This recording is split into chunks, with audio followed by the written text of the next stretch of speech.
The Project Gutenberg ebook of A Springtime Case. This ebook is for the use of anyone anywhere in the United States and most other parts of the world at no cost and with almost no restrictions whatsoever.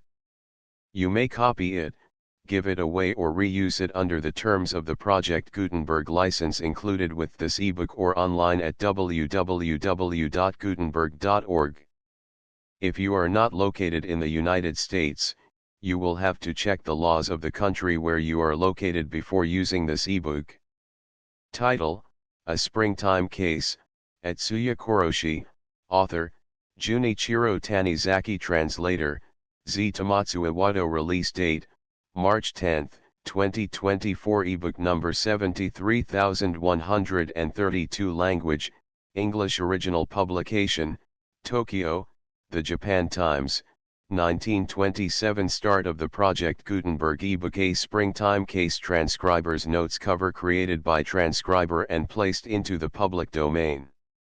Table of contents added by transcriber and placed into the public domain. Corrected text is marked with a dotted underlined. A list of corrections can be found at the end of this ebook. Other notes may be found at the end of this ebook. Masterpieces of Contemporary Japanese Fiction. The Japan Times Series. A Springtime Case, Atsuya Koroshi, by Jun'ichiro Tanizaki. Translated by Zenkai Iwado. The Japan Times. Introduction. During the eras of Meiji and Taisho, 1868 to 1926, the literary life of Japan was enriched by a wealth of many notable productions, worthy of a place in the Athenaeum of the world, but strange to say, no attempt has, as yet, been made to embody them into any part of the works forming an international library. It is true, that some Japanese novels have been rendered into English, but such ventures have been few and far between, and in any case, they have been of a fragmentary nature and cannot be considered as a part of any systematic attempt. Literature is the mirror of a living age in which is reflected the life of a people. It is through literature, more than any other medium, that students of the present and future eras may more readily gain an insight into the characteristics and life of a people. The publishers are convinced that the placing before the world, of representative Japanese writings and fictions, will render an inestimable service by bringing to it fuller and better understanding of Japan and the Japanese. Masterpieces of the Contemporary Japanese Fiction comprises a few of the most representative works of the age, embodying as it does, the favorite productions of those authors, and which have been rendered into English as faithfully as it has been within the power of the translators to do so. In this present undertaking, the publishers are not actuated by any other motive but to allow the world to understand, and to see Japan, as she really is. The Publishers. Tokyo, June, 1927.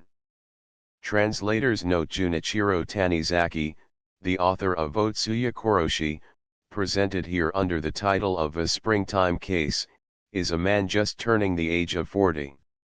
His appearance on the literary stage of Japan some 18 years ago, made with a sensational, because so sudden, burst into fame, and his steady climb since to the pinnacle of a literary career, where he maintains himself to this day, with the unchallenged glory of Phoebus' own orb, will preclude argument against singling him out as one of the most popular, and even remarkable, authors of present-day Japan. He is remarkable for a twofold reason. First, because his popularity and fame have shown such endurance as rarely seen in this country, where the mind of the people is so fleeting and fickle as the very god of fortune they are wont to bewail of in their life and literature. A new artist on the stage to fawn upon the smile of the public for a moment only to slink off as swiftly never to return. Not the fault, perhaps, so much of the artist himself as of the public, which is riding upon a tide too fast to catch its breath or pause to scan whither it is bound. It has been swept on into an eddy that occurs where the inexorable inflow out of the west meets against the thought current of its own, still flowing on its course with a force out of its many centuries. Under the sway of its own mind divided betwixt a mad rush for the new and a guard over the old, it scarce knows yet where to plant its feet and cast forbearings for the course for its mind to pursue for the future. And the artist who wishes to cull his fortune amidst such existing orders of life, is left all to himself to cast about and make shift for himself the best he knows how, and his judgment proves as often in error as his effort turns out futile. The position Tanizaki has held for a period of nearly 2 decades with unwaning power, is in itself an eloquent tribute to his own achievement, if the mass is any judge of literary quality. He is remarkable also for the perspicuity and independence of his mind, which has absorbed the manifold light of the new age only to flash back a light, all its own, that takes in its clearness the color of all that upon which it falls, in its sweeping flight of imagination, and exalts it with touches of exquisitely variable play and radiant depth. His achievement is the work of a mind wherein the true artist of his race rules with predominant force the domain of beauty over which he has come to hold empire. It is a voice out of the past and a voice to the new, raised in the praise of that romance which his people have treasured since their time-old days. Influence of the Western art which has been accepted by the younger writers of the country only to swamp out their own creative effort, has in his case served to broaden his outlook on life and quicken his appreciation of life, often in such aspects as had to remain screened from his forebears. Himself a wide reader of Western literature, a student of Poe, George Moore, Baudelaire, Gautier, Balzac, and other masters, he has always shown a capacity for range and depth, a quality excelled only by his faith in the tenets of the school of which he is the creator. Such influence as he has gleaned out of the West, appears to have been hitched to his vehicle, a servant of his work and purpose, scarcely discernible save in a happy blending with the colorings of his own. Earlier works of Tanizaki came forth when the literature of his country was passing through the most dismal period in its recent history. Against a school of writers who were desperately holding together against the inroad of new influence, there was a section of younger minds which was daubing in imbecile imitation of the worst that the canons of continental literature had to offer. The public had turned its back upon this tribe of writers, slow to think and clumsy of hand. It was in those days of the country's literature at its lowest ebb that Tanizaki stalked forth and proclaimed to set up what he conceived to be new deities in art. Many of the writers who find themselves today in the forerank of Japan's literary activity owe their success, directly or indirectly, to the stimulation, and even inspiration in not a few cases, given by Tanizaki's work, and some of these were amongst those who were the first to rally under the standard hoisted by the new prophet of the hour. Indeed, he is due for a large measure of credit for the new age on which the literature of Japan has now entered with a fair spurt of vigor and a supreme confidence, an age of not a few achievements of intrinsic value, with promises of even greater things for the future.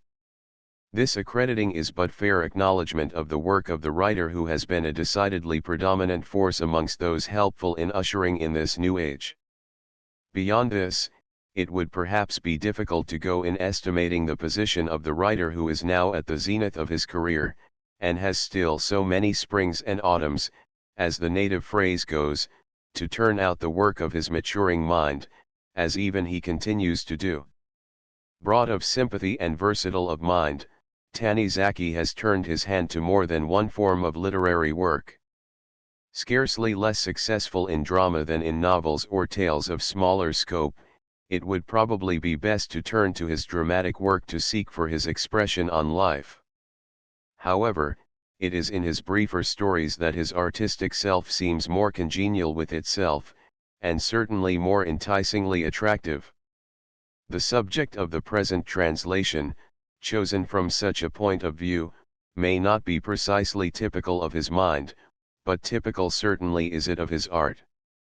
A work of a dozen years ago, Otsuya Koroshi has been followed by products where the author has excelled himself at his own method, where his artist hand created characters of more compelling force, where his imagination has woven tapestries of finer colors, works of deeper feelings and more polished craftsmanship, Yet, amongst such an array of brilliant records, does the present story stand out, for the artistry of its own no less than for the sustaining power of popularity it has displayed. A happier selection of the subject may have been possible for the introduction of the present author abroad, but scarce none, I am almost convinced, wherein to show to better advantage the artist Tanizaki.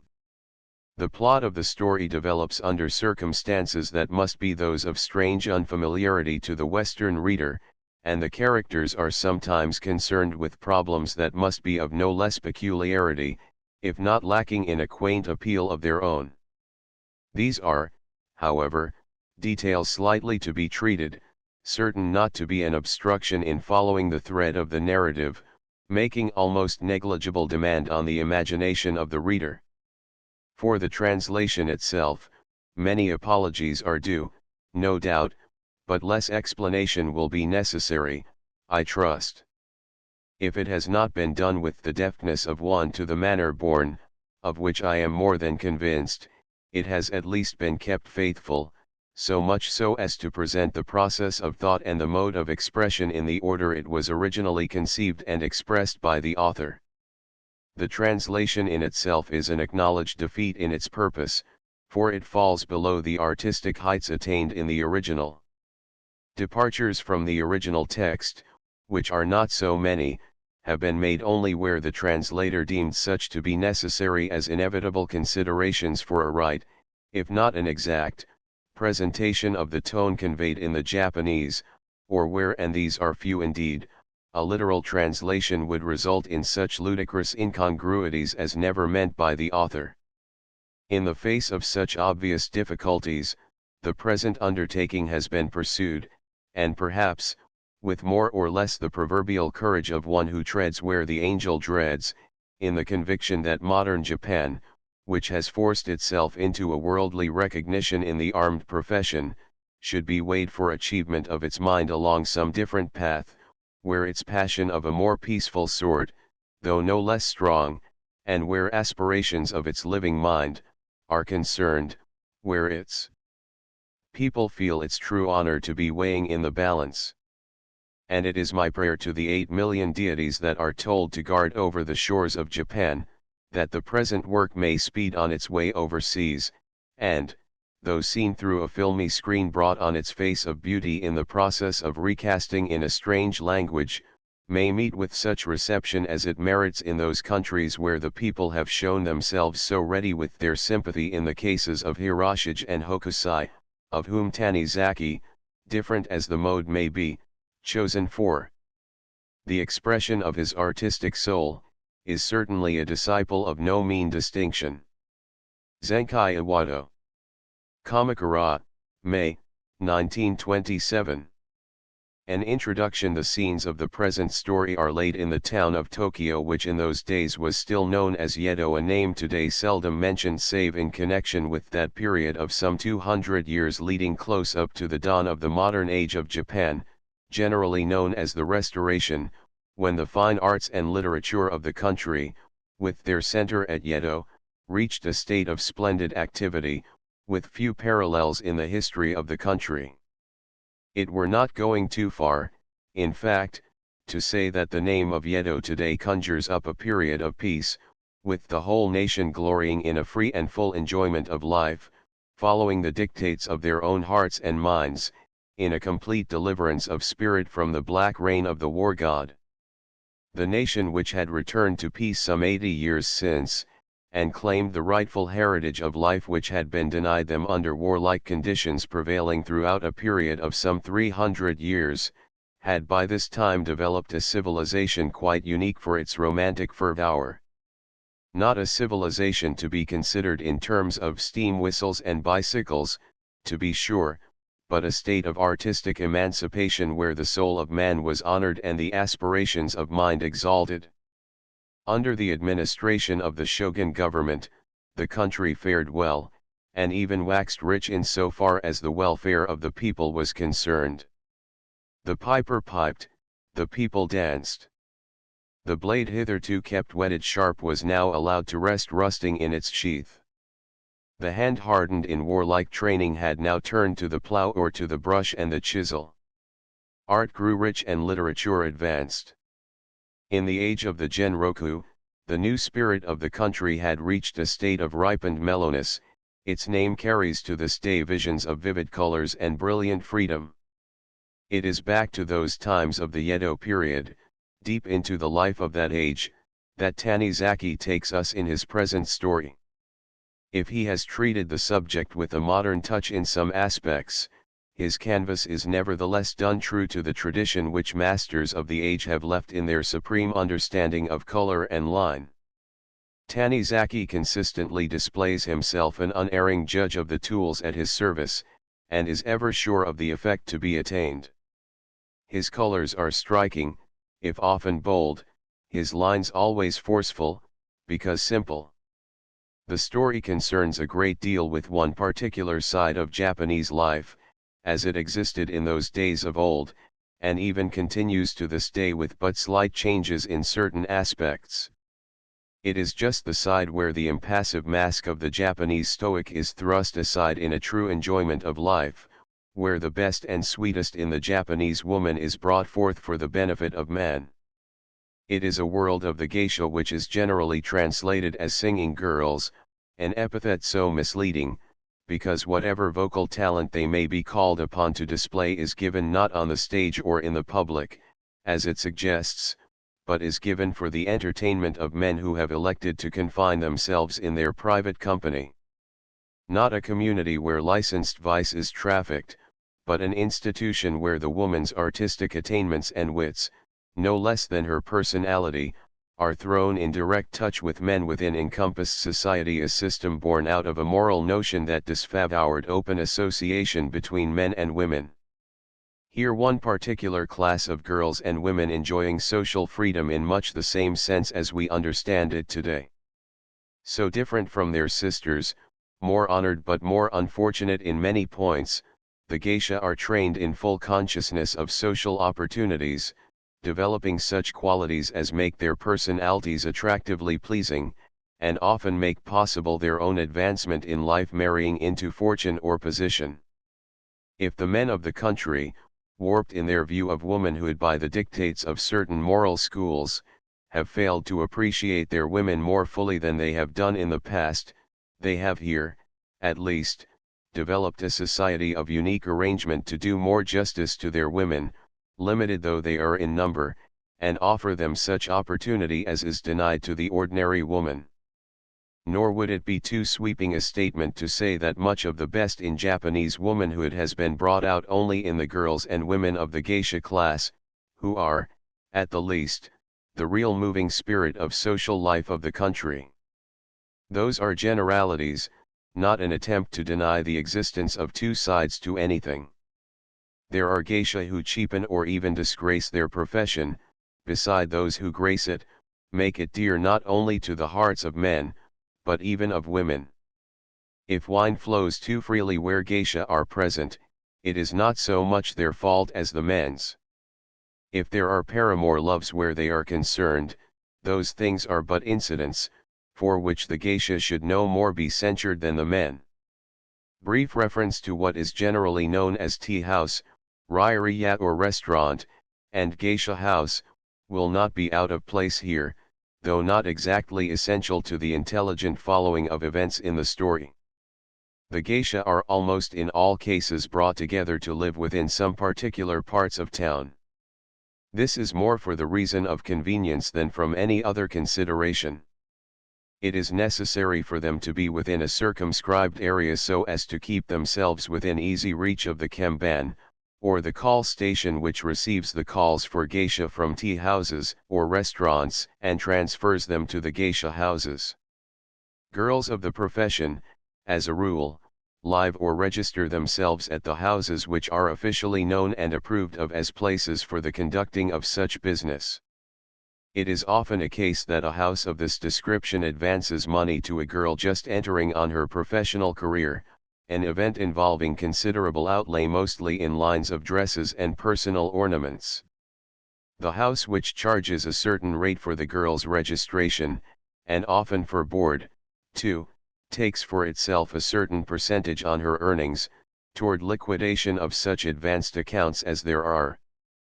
The geisha herself is paid by the hour while she is present at any social party where her attendance is called, and such gatherings take place at tea houses or restaurants. Whatever she may receive from guests, or her particular patron, as often the case, through her own charm, is accounted to her house, which also shares in the benefit. When she has paid off her account to her house, she is financially free either to establish herself in the trade on her own account, or remain under the same registration to dispense with time and care to be claimed as mistress of such place, or quit the profession if she be so disposed. It is no rare occurrence that a geisha, smiled upon by fortune, ingratiates herself into sufficient capitalistic support to maintain her own house with several younger ones working under her. It is this kind of house that Tsuya, the heroine of the story, begins to manage, after she has gone a little way along her career in the geisha business, which she espouses under the sway of her impelling heart as much as through certain circumstances thrust upon her life. The party to which a geisha is called in takes place at such a restaurant, when not at a tea house, as has special working arrangements with the kemban, or the call station. A tea house, which in many respects partakes of the character of a restaurant, is a name as vague as it is misleading, for it is a place for the sole purpose of holding geisha parties, and what is taken there is of more vigorous power than the green leaves beverage. In addition to receiving and dispatching calls for geisha, the duties of the kemban include that of keeping track of their movements, from one place to another, and the work connected with keeping straight all their accounts receivable from tea houses and restaurants. It sends out a man attendant to escort a geisha on her way to and back from tea houses and restaurants. It is the character of such a man escort that Shinsuke, the hero of the present story, assumes in going out to the country villa of the military officer. The liking that Tsuya seems to display for the geisha profession, even while living in comfort and apparent happiness under her father's roof, is but an instance of the sentiment shared by so many of her sex. Always originators or forerunners in fashion, freely adored by men, independent of thought and aloof from cumbersome considerations of the conventions, it is no marvel that the geisha should appeal to so many tender hearts of the country. Tsuya's partiality for the gay profession is in no wise to be accounted as a weakness arising from that particular side of her nature which is brought out in such glaring colors later in her life. Hers was decidedly a romantic temperament. Once placed in that life, which had ever held out to her alluring promises, she was drunk with her own brilliant success. In the mad whirl of joy and happiness, she allowed herself to be carried off until she lost sight of her own soul at some moments. She was too young and too inexperienced to fight against the temptations besetting her path. She was even pathetic in her impetuosity to pursue what she fancied to be the rightful guerdon of beauty and wit. Her cup of joy was poisoned, and she knew it not. Blinded by her own brilliance, flattered by the homage so willingly offered at the altar of her beauty, she chose what she took to be a road of spring and glory, but to be deceived. For the way led not to a queen's garden, but strayed off and trailed into a mist, such as oft seen across the face of the sky at the time of the cherry blossoms. Her own life is a song of the cherry beautiful, but for its beauty doth God grant it a spring of but a few fleeting days of glory. The Translator. Table of Contents Page Introduction Translators Note I An Introduction 9 Part I 3 Part 227 Part 367 Part 4 117 Part V 135A Biographical Note Transcribers Notes Part I it was around the tolling of the 5th hour in the early evening that a fishmonger, of the next street, in a flush of drink and a rush of self-imposed urgency, sped into the pawnbroking shop of Suragaya on one of his visits, which were more regular than his financial program ever seemed to be.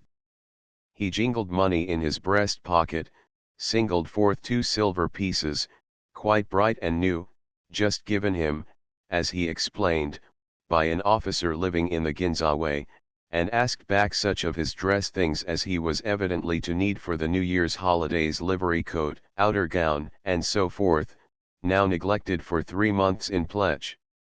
After he left, the business part of the suragaya, usually so lively, was again to remain quiet without a single more caller to break the stillness, a thing probably accountable by the bad weather that evening. Shinsuke, who had been buried in reading, his face between his hands, just behind the counter railing, literature served in a yellow paper cover of no more importance than its author, now remembered the little brazier under his nose and, trying to stir up the fire, well nigh gone out, muttered to himself, "What a cold evening." Then, reaching out his hand to the apprentice boy, sitting 2 or 3 feet off, dozing away in an undisturbed nap, Shinsuke pulled his ear. "Shota, wake up for a moment. Sorry to send you out in the sleeting miserable weather, but I want you to run over like a good boy to the macaroni house, on the Muramatsucho 1, and tell them to bring 2 bowls of hot-boiled macaroni with fried fish for me, and take for yourself whatever you like, too. It's our bargain." "That's fine.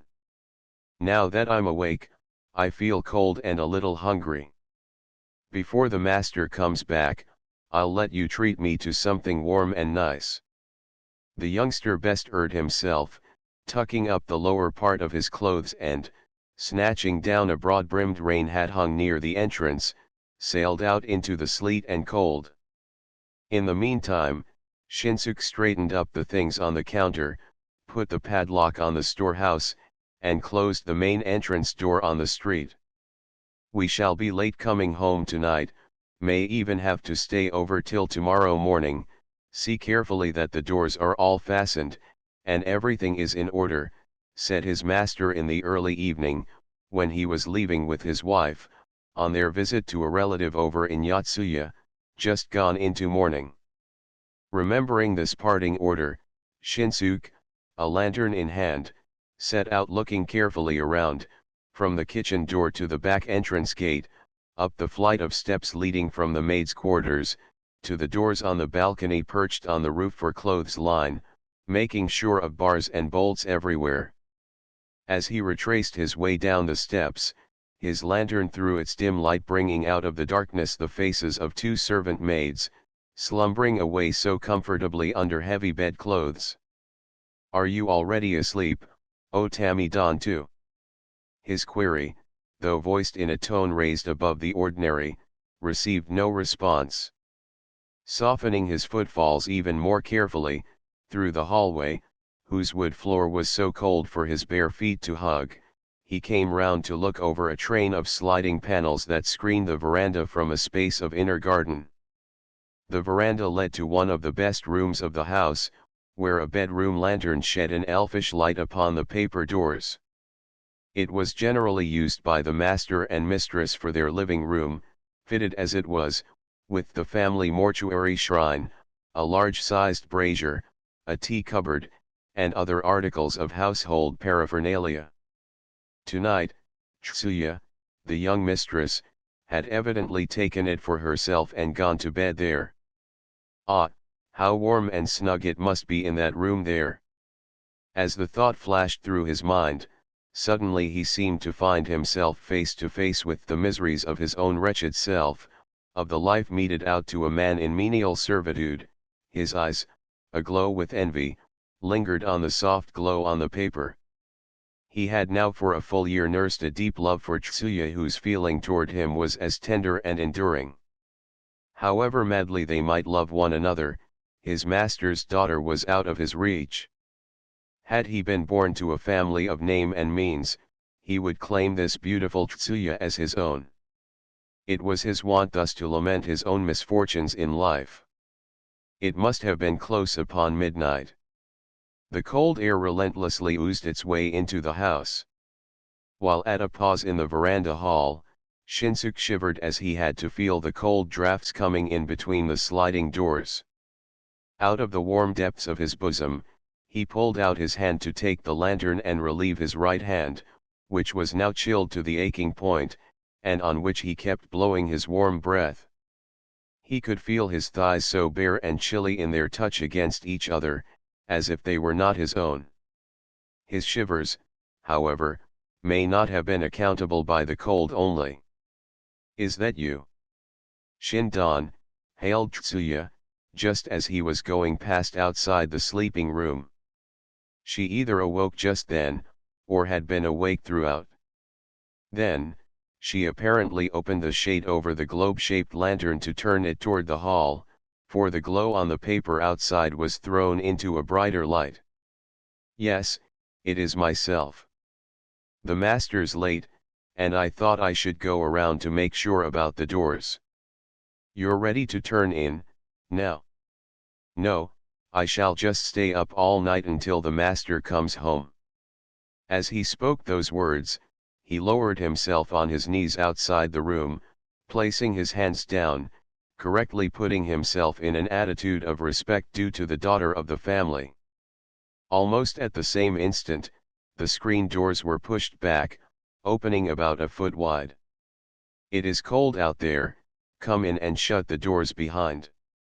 Combing back her stray hair, she sat up amidst the silk quilts, her long-lashed eyes fixed, in open adoration, on the face of the man, which, even in a subdued light, appeared so white and handsome.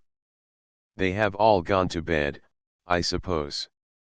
"No, young mistress, I expect Shota back from his errand every second. As soon as he comes, he shall be sent to bed, and until then patience and more patience until I shall have no more, when we have got tonight such a chance as we can ever hope for. Now, listen, Shindan, I hope you, after all this time, are ready tonight, with your mind made up." Tsuya, covered only by her underrobe of bright red dappled crepe which clung close to the lines of her form, sat unmindful of her white feet peeking out, in their dainty arrangement, from under the quilts, as she put her hands together, as in the manner of prayer offering. "Whatever do you mean by being ready and so forth, my young mistress?" Overcome by the force of the beauty before him, a force that seemed to sweep away his soul, the man lifted his eyes in a stare almost too frank and childlike for his 20 years, and waited for the very answer he was afraid to give to himself. "Run away with me to Fukagawa, tonight. That's all I'm going to say. See how I pray you." "Impossible," he said, but he was really troubled to think how he might steel himself against what seemed to tempt him with a stupendous force of voluptuous bewitchery. Since he came into the service here, as a young lad of 14, he had got on so well that his master had come to repose in him so much confidence as he would do in few young men. A year or two more of patience and good work, and his master would set him up in business and, if he could not have the happiness of marrying the lovely Tsuya, he would be on his way to whatever fortune and name he might desire. What, then, would be the happiness of his old parents who were living only in hopes of such time? The idea of taking advantage of a girl still too young, the daughter of his own master, was preposterous. He should not do it, repeatedly he told himself. "So, Shindan, you've forgotten what you promised me the other day, have you?" "Yes, now I see it all through. It was only a plaything you meant to make of me. And when it came to that, you would throw me away. It is as plain as I would ever care to see it." It is nothing of the sort that he was about to extend his comforting hands to Tsuya, who was heaving her shoulders with half-stifled sobs, when there came a loud and persistent knocking on the front door. Taken aback by the youngster's announcement of himself, Shinsuke suddenly sprang to his feet, lantern in hand, a picture of consternation. "Later, then, I shall be sure to come when Shota has been sent to bed, and we shall talk it over, as you please. If you are of so strong a mind as you say, I will think once again," and it was after some moments of a tender struggle that he could detach himself from Tsuya's clinging hands. Returning to the front part of the house, again fully composed, he hastened to open the small side door. "Oh, I'm frozen," cried the boy, as he darted in, almost head over heels. "It's turned to snow." "Shindan," he reported, brushing off the snow on the broad hat. "It looks sure like going to pile up thick tonight." It was about an hour later that the young apprentice, having done justice to his share of the midnight repast, crawled into bed and fell asleep. The wind seemed to have blown itself out, but the snow was evidently going on, for a dead stillness had settled outside on the streets whence all life had been driven off to slumber. Shinsuke came back with a few lumps of charcoal which he had taken out of the trap in the kitchen floor. When they were fed to the fire in his brazier, he crouched down because he knew no better, a helpless, lone figure in a corner of the shop. Even as he remained at such a pause, his thoughts went out to the back quarters of the house where the young mistress must be awaiting him, with no thought of sleep. With those things racing through his mind, he felt himself besieged by the force of his own fate, a fate that seemed to come on and over him now to determine the course of his life for all time. If only his master would come back soon, this dreadful temptation would of itself pass away, his thoughts would, in some moments, take on such complexion. There was in back a faint noise of screens being slid, to be followed by what seemed to be a stealthy tread in the veranda hall. Shinsuke suddenly leapt to his feet and stole his way toward the room where he had left her. It was done out of his fear lest the young mistress, petulant as she was, should make a scene that was to be averted at all costs. The two found each other where the hall had a turn. "Are you all ready, Shindan? I have brought with me enough money to carry us on for some time. I'll let you take care of this purse and everything." Tsuya pulled her hands back into her sleeves, and, bulging out the black satin trimmings across her breast, took out of the depths of her bosom a purse of yellow cloth which was almost thrust into his hands. Its weight could not be of less than 10 large gold pieces 3. "To take not only you away, but even my master's money, God's vengeance would be heavy." His protest, however, went no farther, for he was easily to succumb to her wishes. "But it seems to be snowing. Unfortunately I shouldn't mind, but you would be frozen to death, if you were to walk all the way out to Fukagawa, in this terrible weather. So, I say, Tsu-chan, for, why not some other time as well, and a chance there sure will be yet." In speaking of Fukagawa, they had in mind the home of a certain boatman living in that part of Fukagawa which is called Takabashi. CG, the boatman in case, had been patronized by the Surigaya family for 10 long years. What with clam-gathering picnics to the sandbars around the forts of Shinagawa and the customary parties at the river festivity of Ryogoku, he had made himself familiar with Tsuya and Shinsuke. In addition to the calls he was accustomed to make at the time of the Bon 5 holidays and just before the New Year, he would occasionally pay his respects to the Surigaya. It was his wont as much as his privilege to seat himself, on such occasions, in a corner of the kitchen over a treat of drinks, and plunge into an open admiration of the beautiful daughter of the house. "Talk of a picture of prettiness, I've seen nothing to beat our young lady here," he would glibly start off. "I don't care what people say, I say there isn't anybody in this big town to match with this beautiful thing here. Asking for pardon for me saying this, if she were a geisha girl, I would never stay behind, such as I am, yet not without a stretch of time ahead of me to be as old as 50. As he would harp away in his droll fashion, he would sometimes even allow himself so much liberty as to lay his hold on Tsuya's sleeve, saying, "Be good, O Tsu-chan, and grant me the wish of my life, bless me with a cupful from your own hands."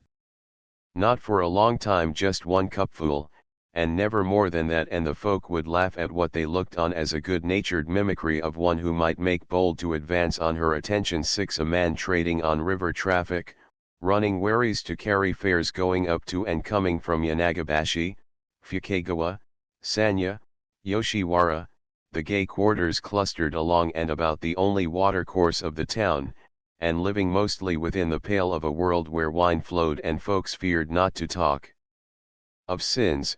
The boathouse master CG was a man of enough understanding, and he may well have sensed, for some time now, the love that had secretly been growing between the young lady of the family and the young man. However, he breathed never a word about it, in any way, if he did know, strangely enough, of a man who enjoyed so much to talk. The first time that he ever came out with his knowledge of the affair was about a month ago, when he paid one of his casual visits, after what he said had been a trip to Yanagabashi, and gave airing to what had lain in the back of his head. For that day, the family had planned a theater party, from which Tsuya excused herself under a feigned pretext of illness, for a chance to be alone in the company of Shinsuke was too precious. Not to disappoint the whole family on her sole account, her parents took their two maids instead, and went out to the theater in the early morning. The shop had been left in charge of the little Shota alone, while Shinsuke had been spending most of his time at the bedside of Tsuya, charged with what was termed as nursing the ill young lady. It was just at one of such times that the boatman CG tripped in, his face florid and jolly, as usual, from drinking. He ahemed, smirked, and went straight in to slap the young man on the shoulder. "Shindan, I wish you all the luck and pleasure. You thought I knew nothing about this, didn't you? It's a long time, believe me, since I smelt a rat. People are blind, but mighty hard to pull the wool over my eyes. Not that I mean to speak to our master about it. So, you might as well own up to it, now. And, why couldn't I be of some help to you, sometime? Only natural, I say, that it should come to this, when a beautiful young lady is living in the same house as a boy as handsome as those we see only on the stage. And me a funny thing, for, if I see a young pair like yourselves, madly in love with each other and in trouble, I want to do something just to help them out somehow. I don't care how much trouble it means, so I may see them happy together, always. It's some queer thing in me that does it, I suppose."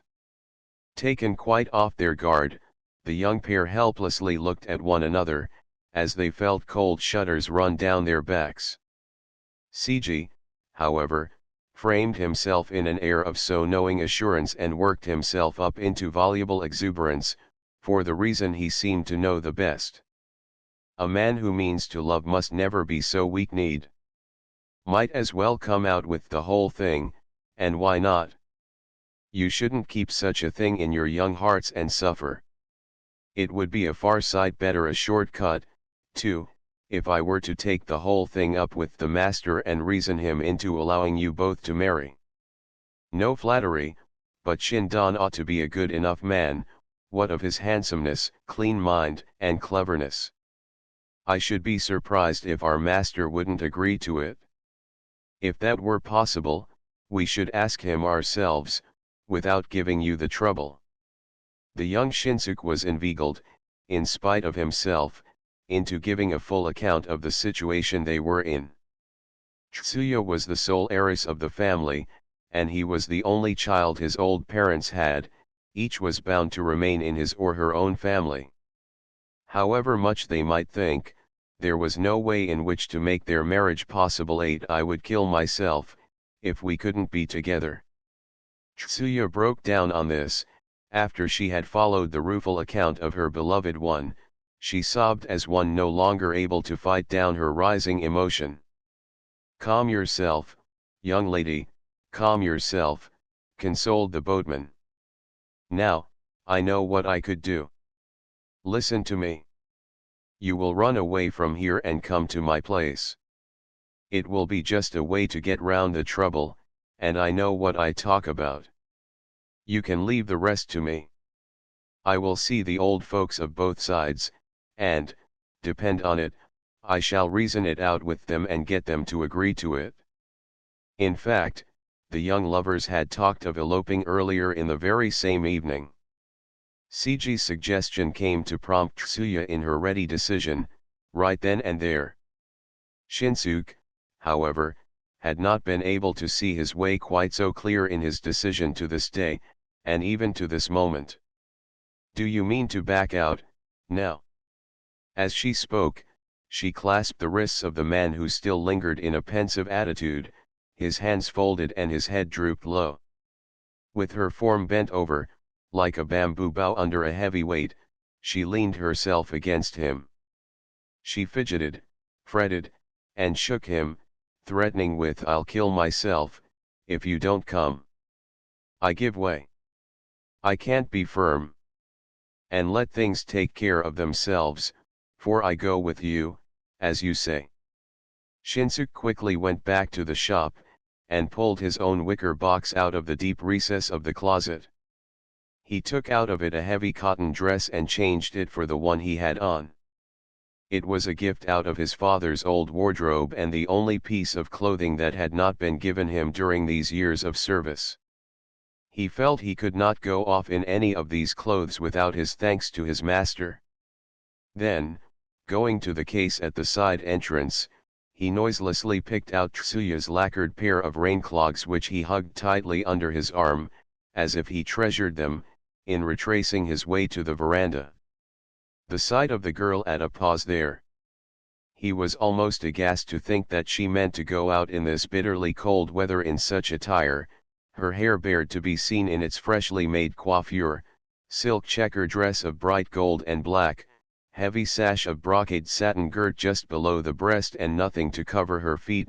She who had always shown, with a woman's instinct, a partiality for the piquant manner of the geisha, would assert her taste even before such a venture. "Come, here is our way," said Shinsuke, as he dropped into the garden, by pushing the doors open 2 or 3 feet at the end of the veranda. The snow, which had been going on without stir or noise, had already lain to a depth of a few inches. Wattle fence, shrub beds, and the wainscoted walls round the veranda corner were all covered with an alabaster mantle. He felt for the feet of the girl who sat over the edge of the veranda.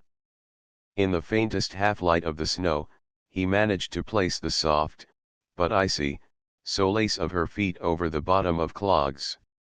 And it was with tremulous hearts that they measured each step that made a slash as it sank into the snow. At last, they made their way as far as the little gate in the backside wall. Through this, and crossing a line of boardwalk over a sewer passage, cautious of any noise, they stole out into the open street. The sky was overcast, but the snow, partly spent out, fluttered down in large, occasional flakes. It was warmer than they had expected. Under one umbrella spread over them, the girl held the handle and the young man's hand closed over hers. By way of the Takabanacho, they directed their way to the Hamacho. The soft lines of Shinsuke's appearance belied his strength, for he was a youth of good height, muscular, with a stock of sinewy power above the average. As he felt his nerves gripped by surging emotions, he would oft tighten his clasping hand with such a convulsive force that Tsuya felt as if her right hand, so small and frail and now chilled to freezing point, were about to be crushed out. And she would as oft give a little cry of pain. "Nothing the matter with you, I hope, Shindan?" she would ask at such times, with concern in her voice, lifting her searching eyes into his. And her long slit eyes glistened even in the dark with a glow, as of a strong mind. When they had crossed the new great bridge, there came 8 strokes of midnight. The clanging note of the bell, floating out and far in its resonant roar, seemed to summon to its wild shriek the soul of the water, now swelled to its full on a flow of sea tide, with its bosom bared to the falling snow, moved on with the chill and stillness of death. Tsuya, who had remained sparing of words till now, broke the silence. "That bell is so fascinating, it's so much like what we see on the stage." "Well, your nerves are stronger than mine," Shinsuke retorted, showing a grin that was mirthless, and even bitter. They returned to silence after this, and remained so until they reached the boatman's house, perched on the side of the Onagagawa stream. Part 2 To settle the thing right and proper, you shouldn't be too hasty, you know. 10 days or so of patience. In the meantime, you had better stay away from people as much as possible. Our rooms upstairs shall be at your disposal, just keep your happy selves in there, and I wish you all pleasure. So said Seiji, as he received the young pair.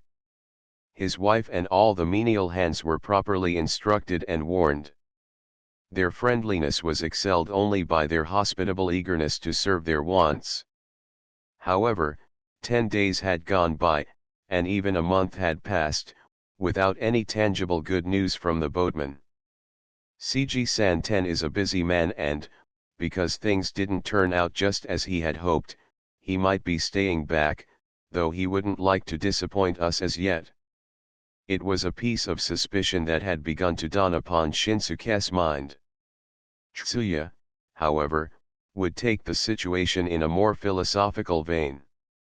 Why worry yourself like that, dear, she would say. Now that we've run away together, what difference if we were never taken back by our folks?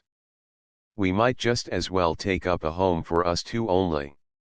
Why, we might be better off that way, after all, and who knows? I've never felt so happy in all my life, as I do now.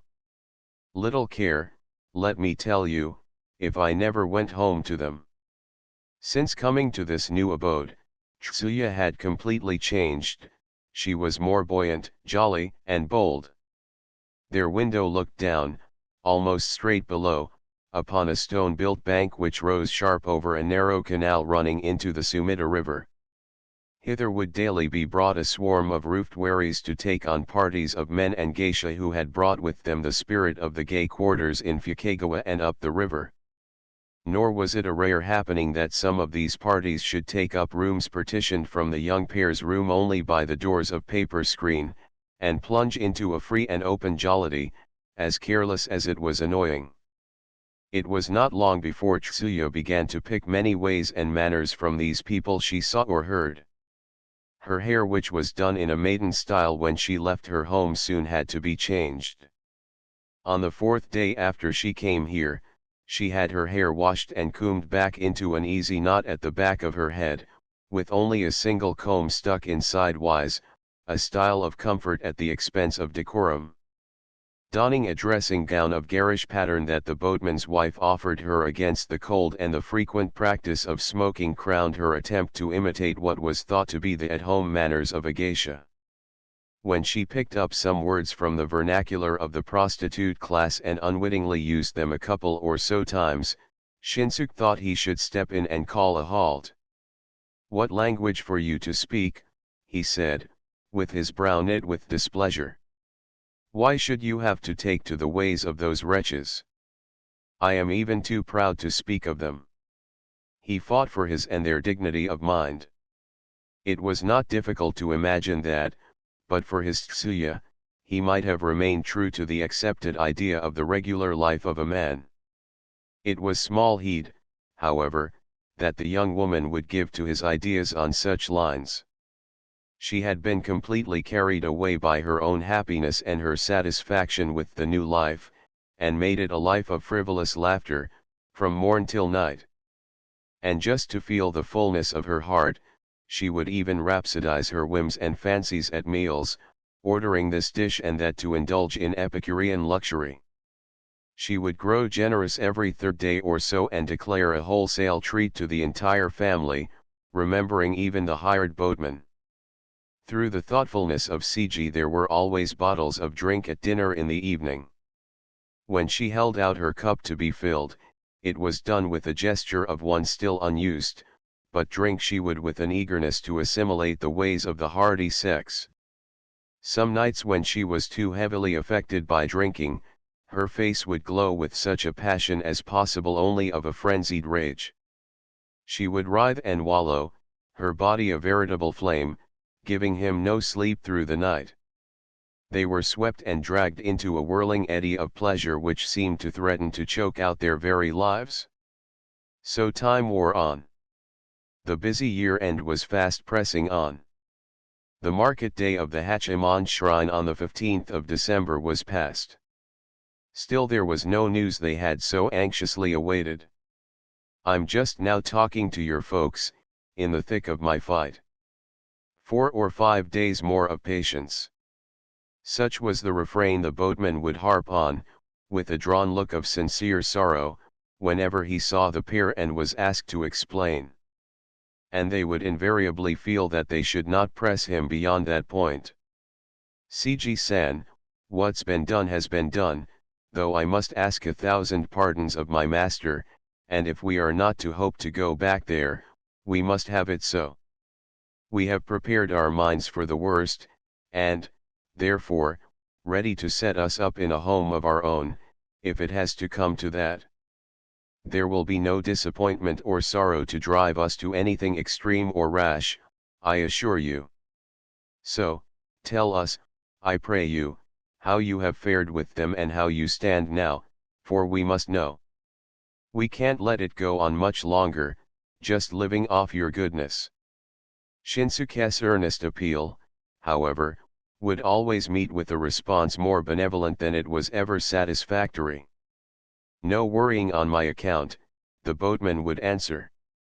"Of course, if I saw that things weren't going on right, I'd have given it up and be done with it. The fact is, I've been up there half a dozen times now and have given them about as good talkings as I knew how, and the old folks, both sides, seem to begin to see things in my way. If the young ones are so madly in love as to run away, I always tell them, they should be made man and wife. If not, it means their parents are not quite fair and refuse to see things as they ought to.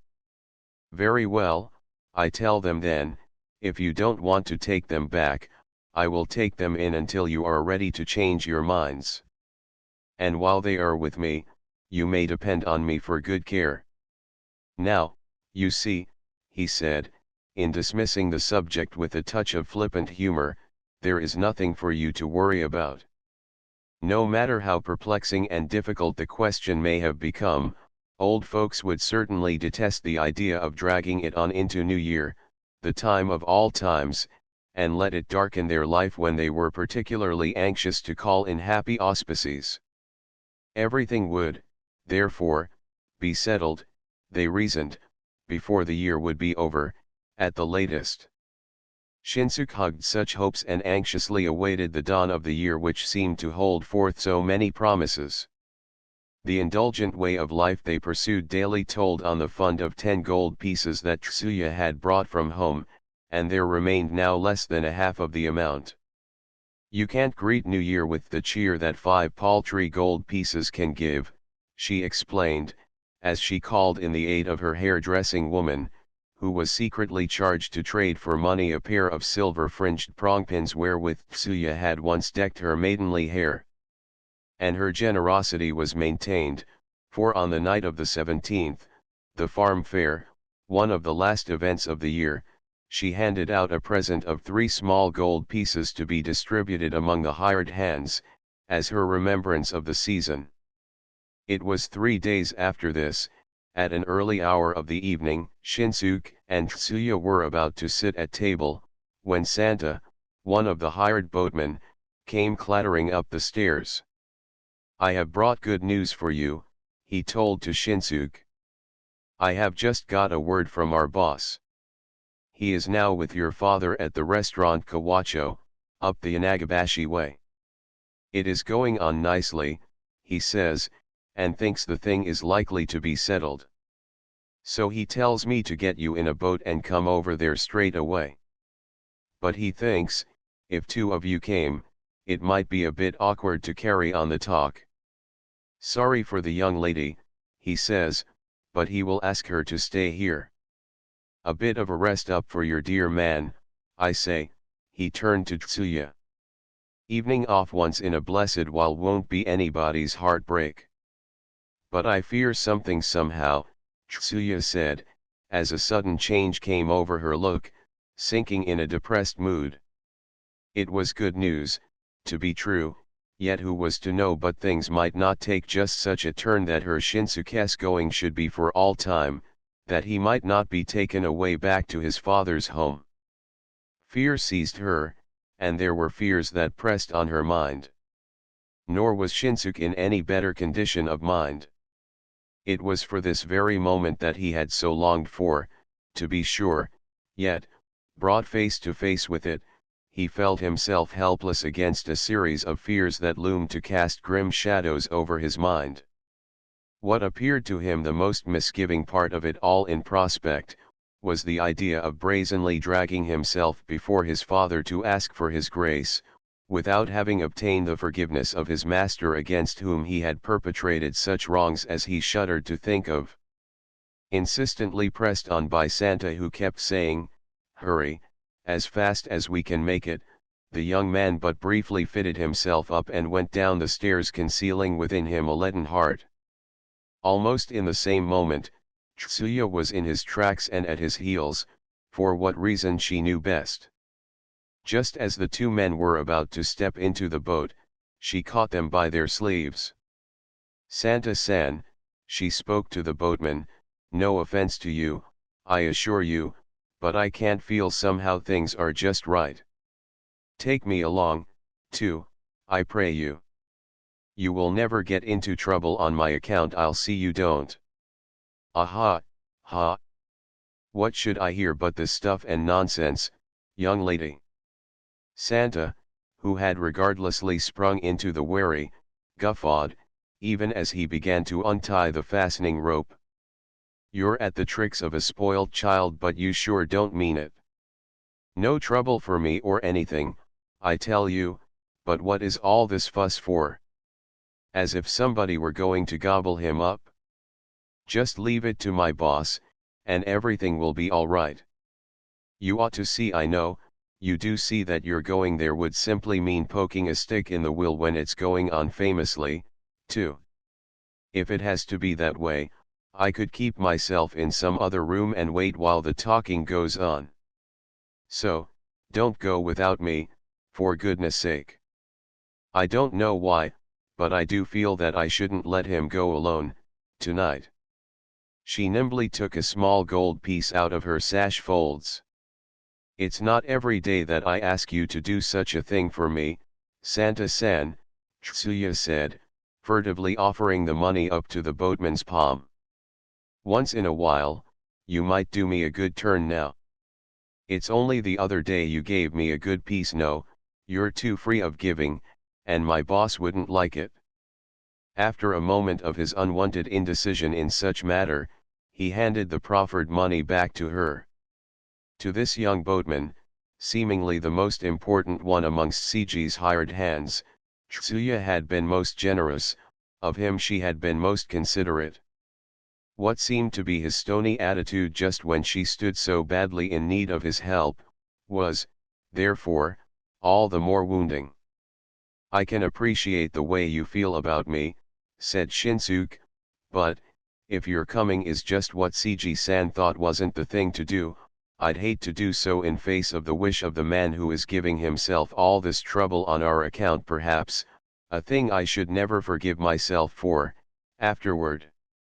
His apparent attempt to soothe her perturbed mind and to console her into a new point of view, was however scarcely more successful with her than it was with himself.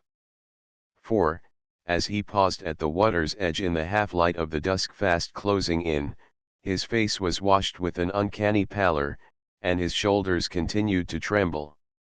"Well, then, whatever trouble may come up after you have a talk there, you will be sure, won't you, to come back to me before you do anything?" "You may depend on me," replied Shinsuke, giving an emphatic nod. "Not that I fear anything like that, though." Night of all nights, with the wish of his long yearning heart about to be granted, he might well have been pleased and happy, what time he really wanted to cry from a sinking heart. Why could he not take Tsuya right here and now and run away again, he even asked himself, for, he felt, whereby his mind might be relieved of its weight. There had been on that day, as rarely in winter, a wind from the south, since early in the day, bearing on its wings an air of stagnant warmth. Tsuya, what of a headache of which she had complained since the morning, putting cure plaster on her temples, and of her emotions stifled the while tears welled to her eyes during her harangue with the boatman Santa, found herself now sunk in a weary helplessness and languor of a half-sickness. Her tear-swelled eyes, however, were strained in a fixed gaze, as she leaned against the sash of her upstairs window and followed the boat outward bent. It was still too early for the moon of the last quarter.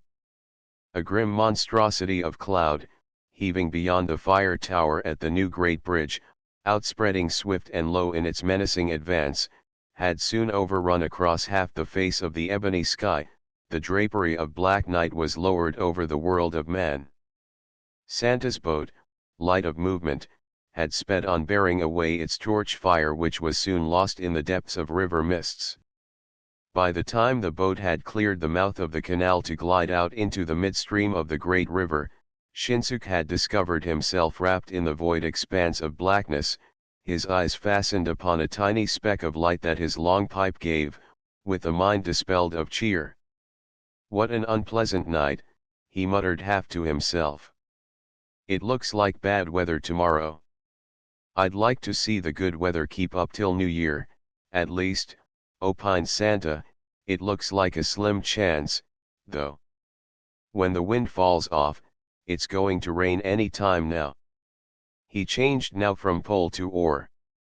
And the oar began to grind out a light squeak on its iron pivot, and its rhythmic beat went on as if it teased one moment the water, lapping at the boat side, only the next moment to float away on its coursing face. Then, Santa added, "But I did feel pretty sorry for your young lady. I shouldn't be surprised if she was now taking to drink." The restaurant Kawacho, of Yanagabashi, was in those days one of the resorts of fashion. Shinsuke had been there 2 or 3 times in his master's train, while he was in the service. That Santa was a familiar character here was patent. When he was hailed by waiting maids while making his way through the hallway, he hurled at them a teasing remark, quite to Shinsuke's embarrassment, saying, "I've brought for you tonight, girls, a boy as handsome as any actor you love." The 2 men were shown to a room looking out on the river, a tea room fitted up in the choice of woodwork and upholstered with the approval of the most fastidious taste. CG was discovered there sitting with his back against one of the alcove pillars, his face enlivened by a mellow flush of drinks. "Just out of luck," he said, as soon as he saw the newcomers. "Your father's been waiting for you till a moment ago and has just gone. Can't tell you how sorry I am for you, Shin-don. But, then, you were so late in coming," he added, showing a look of displeasure as was not the wont of the man, and he heaved a sigh of disappointment. But Santa went into explanation for the delay, and, when he told how they were detained by Tsuya on the point of their departure, CG burst out in a hearty laugh, holding his sides, and his good humor was at once restored. As for Shinsuke, he was even grateful to feel himself relieved of the embarrassment of meeting his father and of the danger of being dragged willy-nilly to his home. "As long as you are here, you may as well take a little time for drinks," CG said, inviting the young man. Whereat he began to recount his meeting with Shinsuke's father. The boatman had taken this evening a fare to a restaurant on the Dainjime, Asakusa. Taking chance of this trip, he called on Shinsuke's parents at their home, not far from there, and got his father to come out here, which had given him as good opportunity as he could hope for. He went over the ground again with the old man, and had the thing thrashed out, well and proper. It would be hard to forgive the boy who had seduced his master's daughter, said the father, but if the pair should stay away in disgrace, it would mean even adding to the wrongs done to the house of Suragaya, which he would not like to see. Should the young ones kill themselves in despair, the master's family would lose its only heiress and go out of existence, even if the father were not to take his own sorrow into reckoning. When he thought of that side of the affair, he did not wish to hold out too strongly against them, though he realized that it would not be befitting that he should give his consent, or say one way or the other before the master of the Suragaya should have his say about it, as it properly should be. Therefore, the father would presume only so much as to say this, that if the Suragaya folk meant to forgive and forget about the thing, he was ready to let his son marry into their family, even though his own family would thereby pass out, for, he felt he should place the master's interest before his own. In fact, if he had not had to consider Siji's good offices and ideas about the affair, the father said that he would surely, according to the boatman's account, ferret out his son, if he had to go to the farthest ends of the world, and tear him to pieces. "Feel for my old heart," the father was quoted to have said, before he had it out in a man's cry, no longer able to check his bitter heart. Whereupon, Cg tried to appease him by making him see things from some other angle than where he was dead set. "Forgive whatever wrong your son has done for my sake just to save my face," Cg's appeal followed, according to himself. "If you have brought yourself round so far in the matter, your forgiveness is the only thing now in the way of settling, for I have practically got the Suragaya people to the point of giving theirs." When the talk had at length come to be closed over a drink of peace, Cg said, he maneuvered to make suggestion that the young man be brought over here that the father and son might be happy to see each other.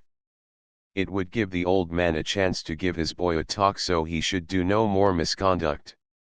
"Not right or in order that I should do so now and here," the father was said to have insistently remarked, in turning down the suggested idea, until he had finally to give way, almost in spite of himself, to the boatman's wish.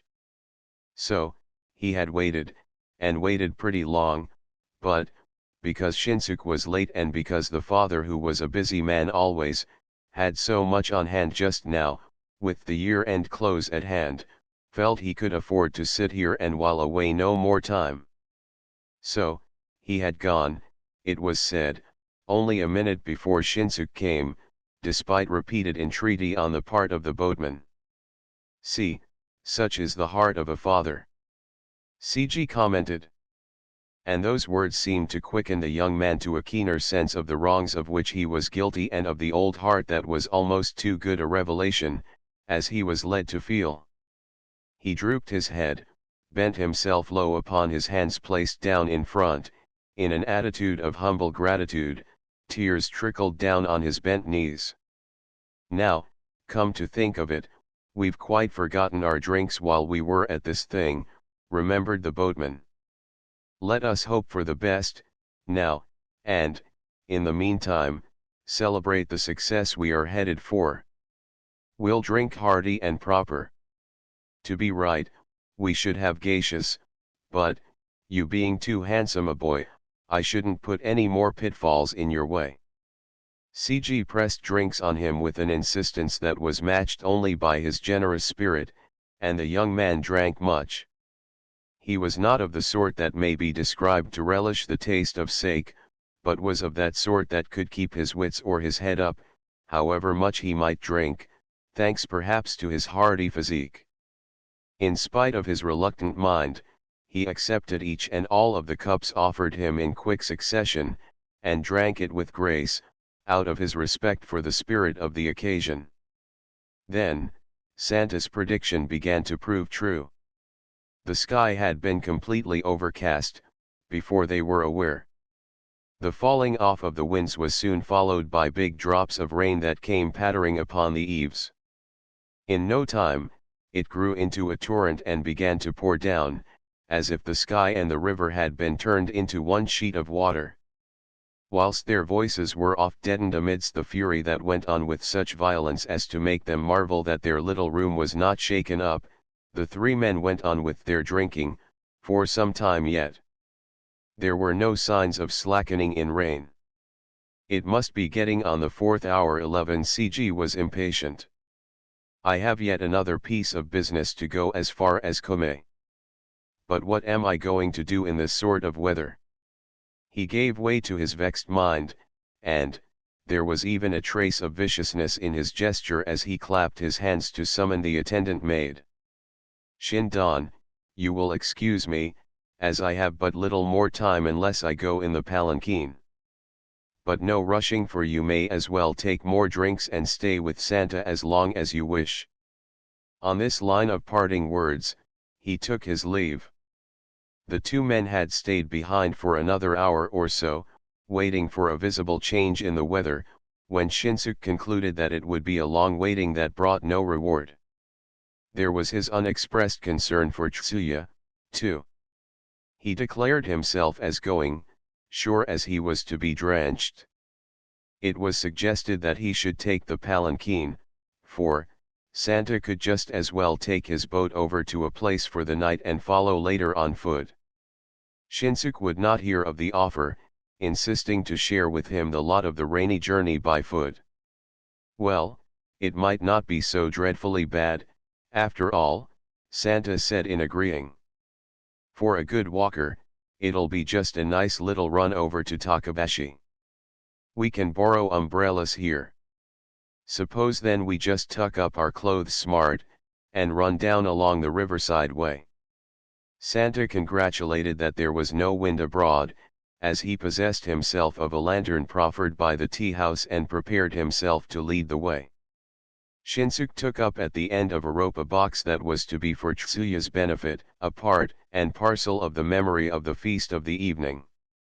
They had their clogs secured on themselves, each making fast his own pair by passing the end of the sash across below the lace supports on the footgear.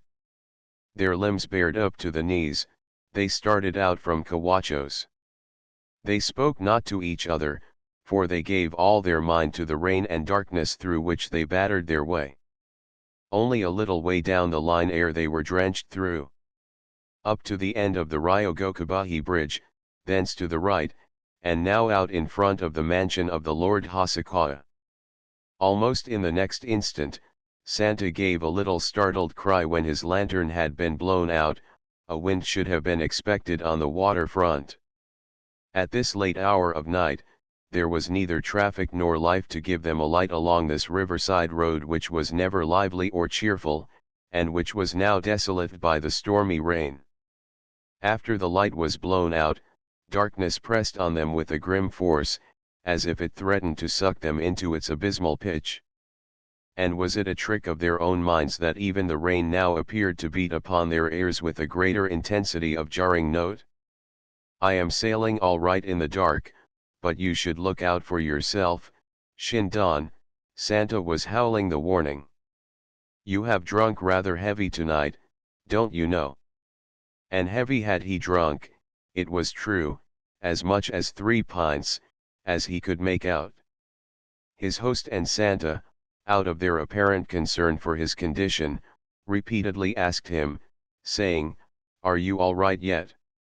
However, he found himself in no worse a condition than a first flush, his feet hugged the earth firm and steady at each step.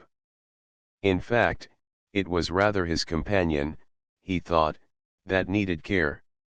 No danger here, but you're far worse off, do you know it? He was straining his voice to shout back his answer. And it was probably deadened by the noise of the ruffled stream, for Santa gave no response. There intervened a few moments of silence. They had covered about 5 or 6 yards in silence when, all of a sudden, a crisp voice snapped, right under his nose, in an unexpected taunt, "No more words out of your foul mouth, you drunken fool." Shinsuke was scarcely given the time to reason out the challenge, which was not to be imagined as coming from Santa. For, almost as instantly, the cold point of a blade slashed into his shoulder. A quick twist of the body had saved him from anything serious, he felt. But a sudden paralysis ran over the right half of his neck, and upward, a deadened feeling, as ripped by sharp nails, and half of his face was so deadened in the same side as if it had been snapped off. "Who's this? Speak, shouted Shinsuke, as he strove to steady his tottering feet for a quick run. "Drunken slob that you can't know my voice," retorted the other. "For our boss, I must have your head, and I brought you here to get it." The assailant leapt forth to pursue and pounce upon his victim, guided by his voice. Shinsuke pushed his back against the plastered wall on a house premise, and whirled round the handle of his umbrella in frantic defense. Twice or so he trounced off the other who, however, quickly managed to close in and drive a thrust into his flesh somewhere in the lower part of his body. Having pinned him fast by grasping him by the bosom, the man came on cutting him up, and his blows, though not well aimed, were none the less furious. After that, neither one of them knew how it fared. They groaned and roared like two beasts pitted against each other, and filthy invectives were hurled back and forth, as their deadly struggle went on in dirt and water. Shinsuke brought his whole weight to bear upon his two hands as he wrenched the opponent's right hand to force the weapon out of his clutch. They again clinched, and again parted only to close in yet once again in desperate fury and in all that it detailed, the while Shinsuke began to feel within him such a stock of prowess as he had never imagined himself capable of. Santa, who was in a worse condition from drinks, began at length to lose his ground before the stronger power of sinew, until his sword was at last wrested out of his hand. Undaunted still, he hurled himself against Shinsuke. As quickly almost, he threw Santa down, rode astride his body, drove the blade through the scalp, sawed and grated therewith against the bone, even as the rat gnawed at its bone. The man was dead, quickly. Then, Shinsuke could understand neither wherefore he had killed nor whereby he had been driven to all this atrocity. He had been goaded into a desperate decision that there was to be no escape save by killing the man, and kill him he did, as in a half-dream, that was about as far as he could make it out for himself. Apart from the shock to his nerves, he still felt in himself, despite several wounds suffered, the presence of so much animal force that he marveled, how easy a work it was to kill a man. What claimed his attention next, was the question whether he should run away or surrender himself to the law. In any event, it would not be too late, he concluded, if he went first to see his Tsuya, before he made up his mind one way or the other. The sight of the body of the man who had been capable of laughter, anger, and fight till a moment ago, now but a lump of flesh, lying there like a log, so suddenly speechless as almost to appear ludicrous. He felt about the body with his toes, and his sensation of dread was not unmingled with a sense of amused mockery. Somehow, he seemed to see what was called as human in the imagery of a mechanism contrived with extreme ingenuity and with a sense of humor. To prevent the discovery of any clues for the time being, he threw the corpse and the weapon into the river. In the rain that kept up with unabated vigor, he started off, at a run, for the boatman's home at Takabashi. "For our boss I must have your head." These words of Santa were recalled. It was easy to see now that CG was anything but what he had believed him to be, and that his place must be nothing but a den of blackguards working behind the mask of the boatman. It was as easy to see that CG had the attempt made upon his life, because he wished to work his own game with Tsuya. Seeing that the boatman excused himself from the party on the pretext of going to Kome, it was possible that something had befallen Tsuya, already. If the entire household should be involved in the conspiracy, the absence of CG from home would be no reason for him to sail into the place without due precaution. In any case, Shinsuke thought, it would not be so simple to see Tsuya. The longer his mind lingered on the subject, the more bitterly vexed was he with himself for allowing himself so neatly to be caught in their trap, and vexed and bitter he grew until a fierce hatred for the boatman and a passion for vengeance burst upon him. Kill a man, kill two, what's the difference? If necessary, I'll strike to death that dog of the boatman. And right then and there I'll dispatch myself for justice. In some moments of desperation, he thought it out as far as his own end, yet, live he would at all costs until he should see Tsuya of his devoted heart. And what if he should see her never more? Before the sadness of such a thought, the passion against the boatman seemed to fade out of his heart only to be filled with a painful sense of misery and desolation that was unbearable and overwhelming. In order to make his visit as quiet as possible, he began to steal his way from 4 or 5 yards before the house. Making his way into the narrow passage flanking the house, he put his ear against the kitchen door, almost expecting to hear Tsuya crying in distress, but not a voice within. All appeared to have gone to bed. The weather could never have been more favorable for such task, and he thought he could afford some noise. He boldly thought of forcing the last of the sliding doors out of the groove.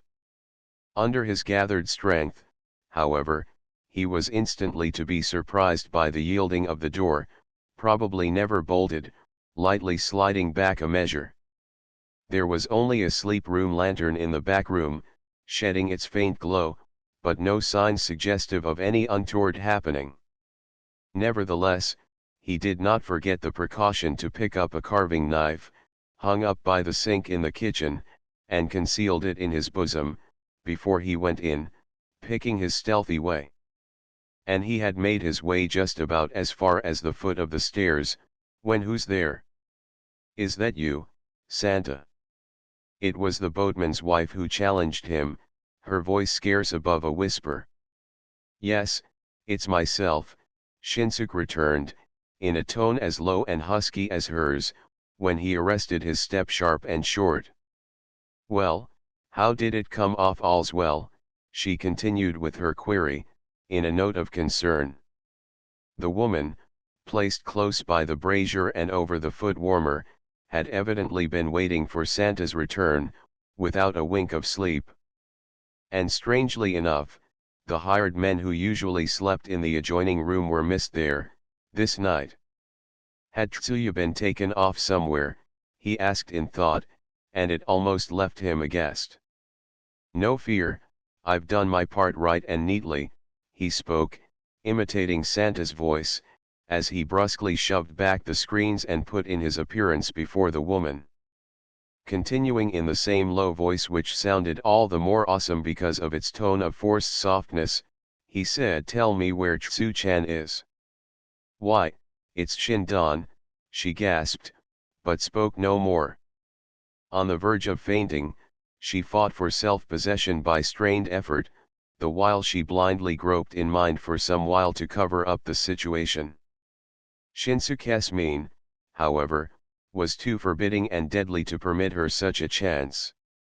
Nor did he realize it until now he discovered himself in the light of the lantern. Not only his clothes, ripped into shreds, but his own body were blotched several spots with mud, rain, and blood, a ghastly sight unfit for any earthly being. Shinsuke gave a start to see it, but forthwith he knew he should abandon any hope to conceal his murderous deed. "Whatever have you been up to, Shindan?" she asked, with a semblance of confidence when she had sufficiently composed herself. "What have I been up to, you ask? I've killed your Santa. But, if you tell me where Tsu-chan is, your life will be spared." He held forth the knife under her nose, with threat in his voice and manner. The woman remained in command of herself, and her coolness was feigned to the point of exasperation. "She's no doubt upstairs," she said, and, having lighted her long pipe, calmly puffed at it, her chin stuck out at an angle at once indifferent and aggressive. She had once served her term in a house in the Yoshiwara, when Seiji took her to himself upon the death of his first wife.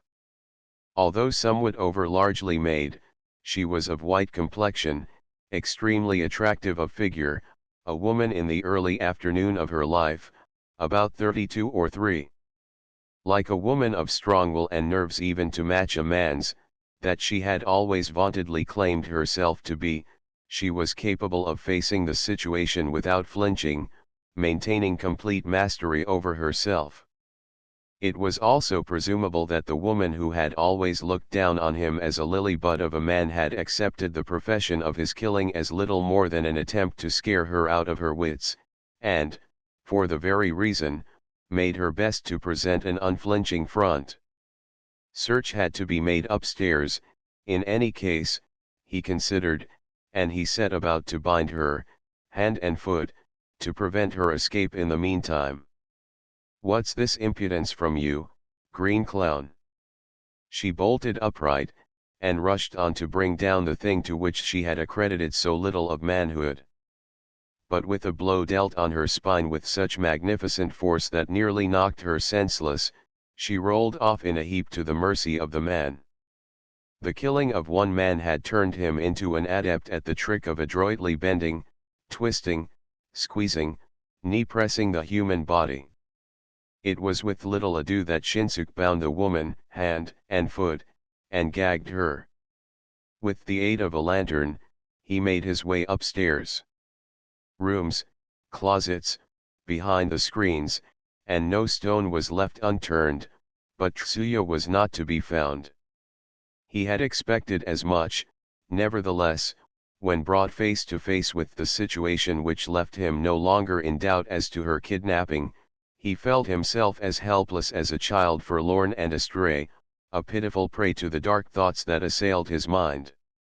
With his face framed in a pathetic half-cry, he was down the stairs in the manner of a crazed man.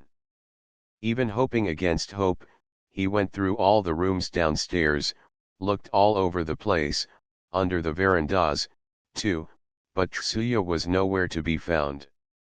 "Come, own up where you've hidden her or your life is lost," he said, when she was relieved of the gag. And as he demanded, he tapped on her cheek with the flat of the carving blade, to awaken her to a keener sense of what was in store for her. The woman had remained in unperturbed silence, with her eyes closed. It was some moments ere she partly opened her eyes at him, narrowing them into a gleam of hatred, and said, "I'm the sort too good to be monkeyed with by a snivelling jackass like you that's yet wet behind the ears. You sang of killing well, nobody stops you." Her eyes were again closed. She stirred not, firm as stone. It occurred to him suddenly that he had overlooked, in his search, the quarters given for the servant maids, and that it would be more fruitful to intimidate the maids than this hard-hearted wench. He flew over there. And strangely enough, again, he found there not one of the three maids who were wont to sleep there. There was little doubt that the hired members had been sent out ostensibly on errands, to be kept out of the way of conspiracy. Shinsuke then came back where the woman was and, for his own reason, unbound her at once. Throwing himself down before her, his head low to the floor, he put his hands together in the gesture of supplication, even in the manner and humbleness of a roadside beggar. "Forgive me, I pray," he was fervent. "I repent what I have done to you. I repent, I pray you. See how I pray you, for mercy's sake, don't be angry with me any more. Have pity, have a heart, just tell me where my Tsuya is. That's all I ask, I pray you." "Well, you ought to know, you've been through the place." "Why ask me? That's none of my business." "Why this pretending now, what's the use? It doesn't take much wits to see that you are all in on this frame up to take my girl away somewhere. Now, don't you see how honest and fair I have been trying to be with you? Didn't I tell you the first thing I came that I was here after killing Santa? Not that I want to find Tsuya and work any funny idea with her, nor that I want to catch your husband and square my account with him for what he's done against me. I'm asking you this because I must see my Tsuya just once again while I live to say a goodbye to her, for, tomorrow I'm going to give myself up to the magistrate. Now, just think of this, will you? If I have something against you people, you can't certainly charge any wrong against me. And when this man is asking you the last wish of his life, how can you not do it? Do this for me, and I will give you a man's word that I will never tell anything to drag you or your husband into trouble, no matter what torture I may have to suffer in court. Now, listen, Shindan. I've listened to you how you babbled this about our frame up, and that about dragging us into trouble, and all that stuff. You just seem to know all yourself. Well, show me proof of what you talk about, I ask you. It's perhaps that you drove yourself out of your head when you killed the man. Whatever Santa may have done is none of my man's business. You may go on and give up yourself to the officer, or square your account with the boss, or do anything you like about it, for aught I care. If you are so clean and innocent as you make yourself out to be, why won't you tell me where she is? And where is Seiji-san gone, anyhow? The woman had visibly grown emboldened. It was in the attitude of defiant insolence that she faced him, her hands thrust into her bosom. Her voice was charged with icy mockery, as she said, "Where's my husband, you ask? He goes out every night, nowadays, you can't expect me to keep track of him." As for Tsu-chan, she said she was going as far as Hirokoji to a show, when she went out in the early evening, taking the maids along. But seeing that she's so late, there has happened something wrong, I presume. Even the while he listened to this piece of insolence from the woman, Shinsuke's mind again took a terrible turn. Bitch!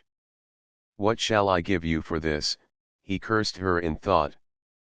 If there was to be no positive chance to wring out of her the truth, the whereabouts of Tsuya, he should not be hasty to surrender himself to justice, but stay back a month or even half a year, until he should find her. And troubled he was to think whether he could hope for his case to remain buried until such time.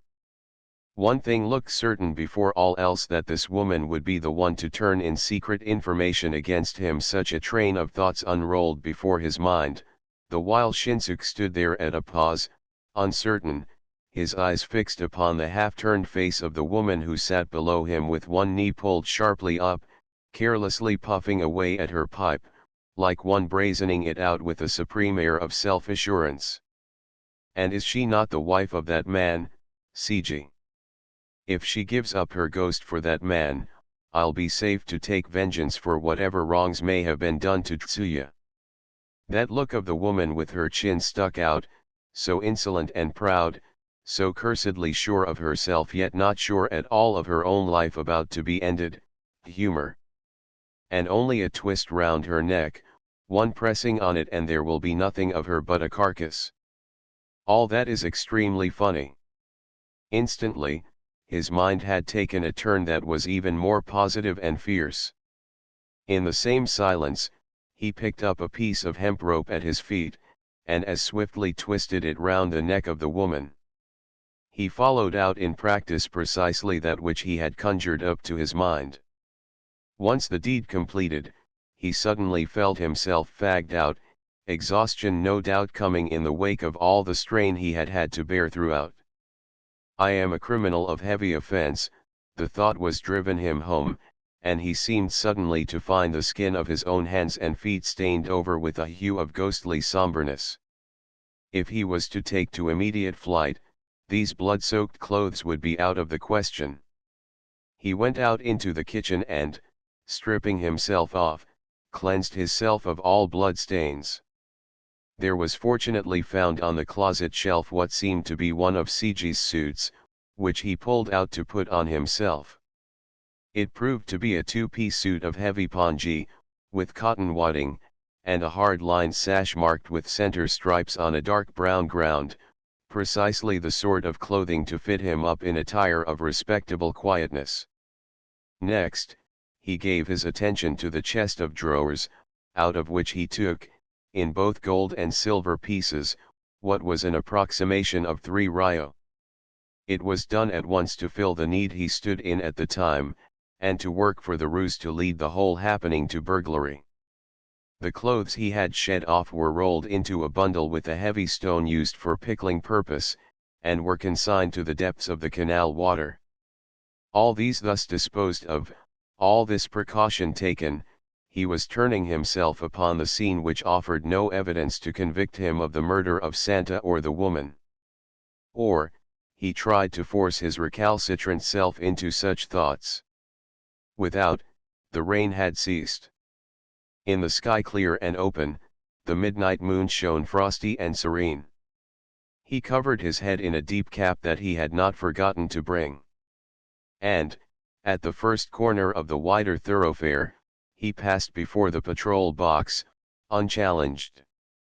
Part 3 In the days Shinsuke lived with his own folk, he was often taken by his father to the home of a certain gambler master by the name of Kinzo, with whom his father maintained some sort of personal relations. It was to this place that Shinsuke had to take himself on the night of his murderous deeds. Whilst the earlier part of Kinzo's life was marked with irregularities, of which violence and bullying were no inconspicuous features, yet with his fortune made and his discretion matured, he had entered on a new sort of life these 2 or 3 years, since reaching the age of 50, and he was now known to be a man, very rational and restrained, so different from the man of his quondam profession, and with a ready hand and a big heart for others that should need his help. Having given an outline of the happenings of the night to the man he had come to place his confidence in, Shinsuke asked to be hidden under his roof for the time being, on the promise that he should surrender himself to justice as soon as Tsuya had been found. In telling his story, however, Shinsuke accounted himself for the end of Santa, but did not touch on what concerned the boatman's wife. Shinsuke-san, if you want my help, perhaps you can have it, but there is one thing I don't quite seem to get clear. Now, you've told me you have come here straight upon killing Santa. I see you are cut up pretty badly, but your clothes look none the worse for it. I don't understand that. Kinzo was prompt to observe. Stung with this point-blank thrust, Shinsuke cringed with terror. Before leaving Seiji's place, he thought he had made sure to cleanse himself thoroughly. Once told of it, he could see it all for himself, for he found blood not only curdled on his fingernails and about his neck, but even above his left temple, gluing the hair into a patchy tuft. He could not but make a clean breast of it all. I had guessed as much. Now that your story is straightened out, I don't see why I shouldn't take the thing on my hands, be as just and fair with you as you have been with me, and we can perhaps put our work together to find the girl you call Tsuya. But before we do anything, I must have you understand this, that my idea is that you should give up yourself as soon as you have found your sweetheart. Now, take it from a man who knows what he talks about, for there was a time when I killed a man or two myself, that once you get the feel of it, it's mighty hard to wash your hands of it for all time. You've never been what I might call a bold boy, but now it's all different. There is nothing more for you to stop at, and that means your temptations will be now many and often. You are now, Shinsuke-san, placed where a step one way or the other counts a lot unless you take yourself in hand and do a lot of thinking. You are bound to roll down and down until you will be the devil himself. If I told you that I would insist on your stepping out to get your punishment, and would hear of nothing short of it, you would think I was a pretty heartless sort of a man, and I know it. But, you see, your life, even if saved now, would do, if anything, harm but no good, to yourself or to the world you live in. It would simply mean that there will be some more man-killing, and nothing more. Shinsuke could not quite grasp what Kinzo was driving at by what he meant to be his advice. Had he not owned up everything on his conscience? And had he not shown penitence for the same? Why this unless he were clear and firm in mind about what he should and was to do? He could see no reason why there should be any fears about his going wrong. In all the earnestness of a true heart, he pledged his word, again and again, that he would never fail to surrender himself to the fate that was justly to claim him. It was as if a beast, once aroused, had been tamed down again, Shinsuke was once more the being of gentle and peaceful habits that he was before. The happenings of that night were recalled as in a dream that had been dreamt in the hours of his mind preyed upon by the devil.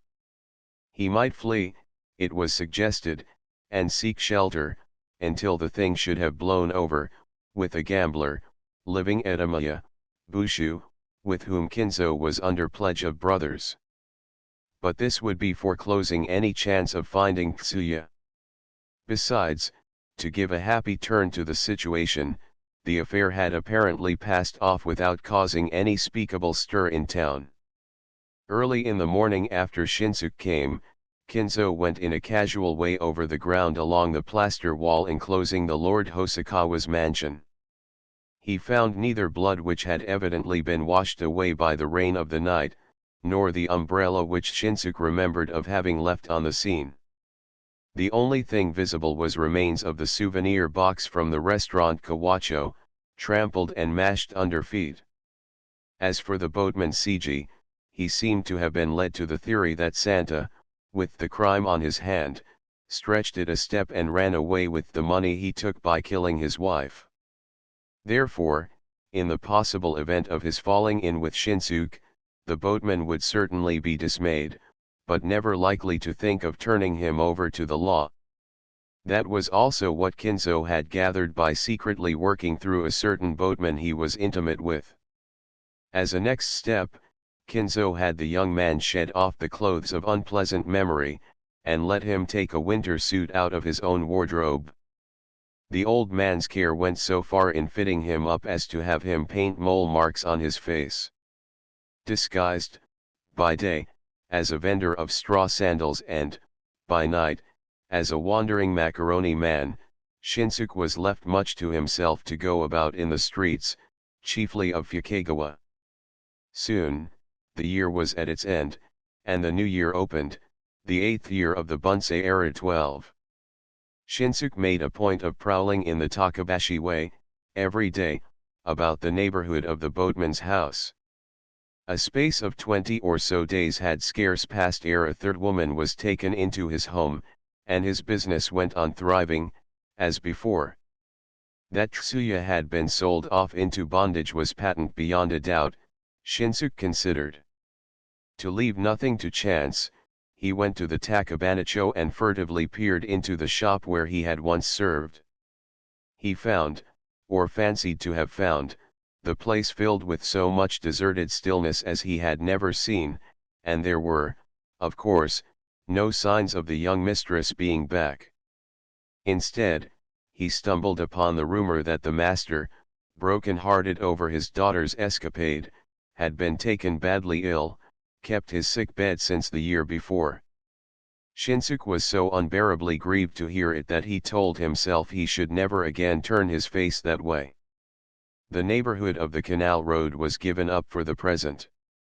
Each of those places in town quartering licensed or geisha houses, was taken up in order and looked into.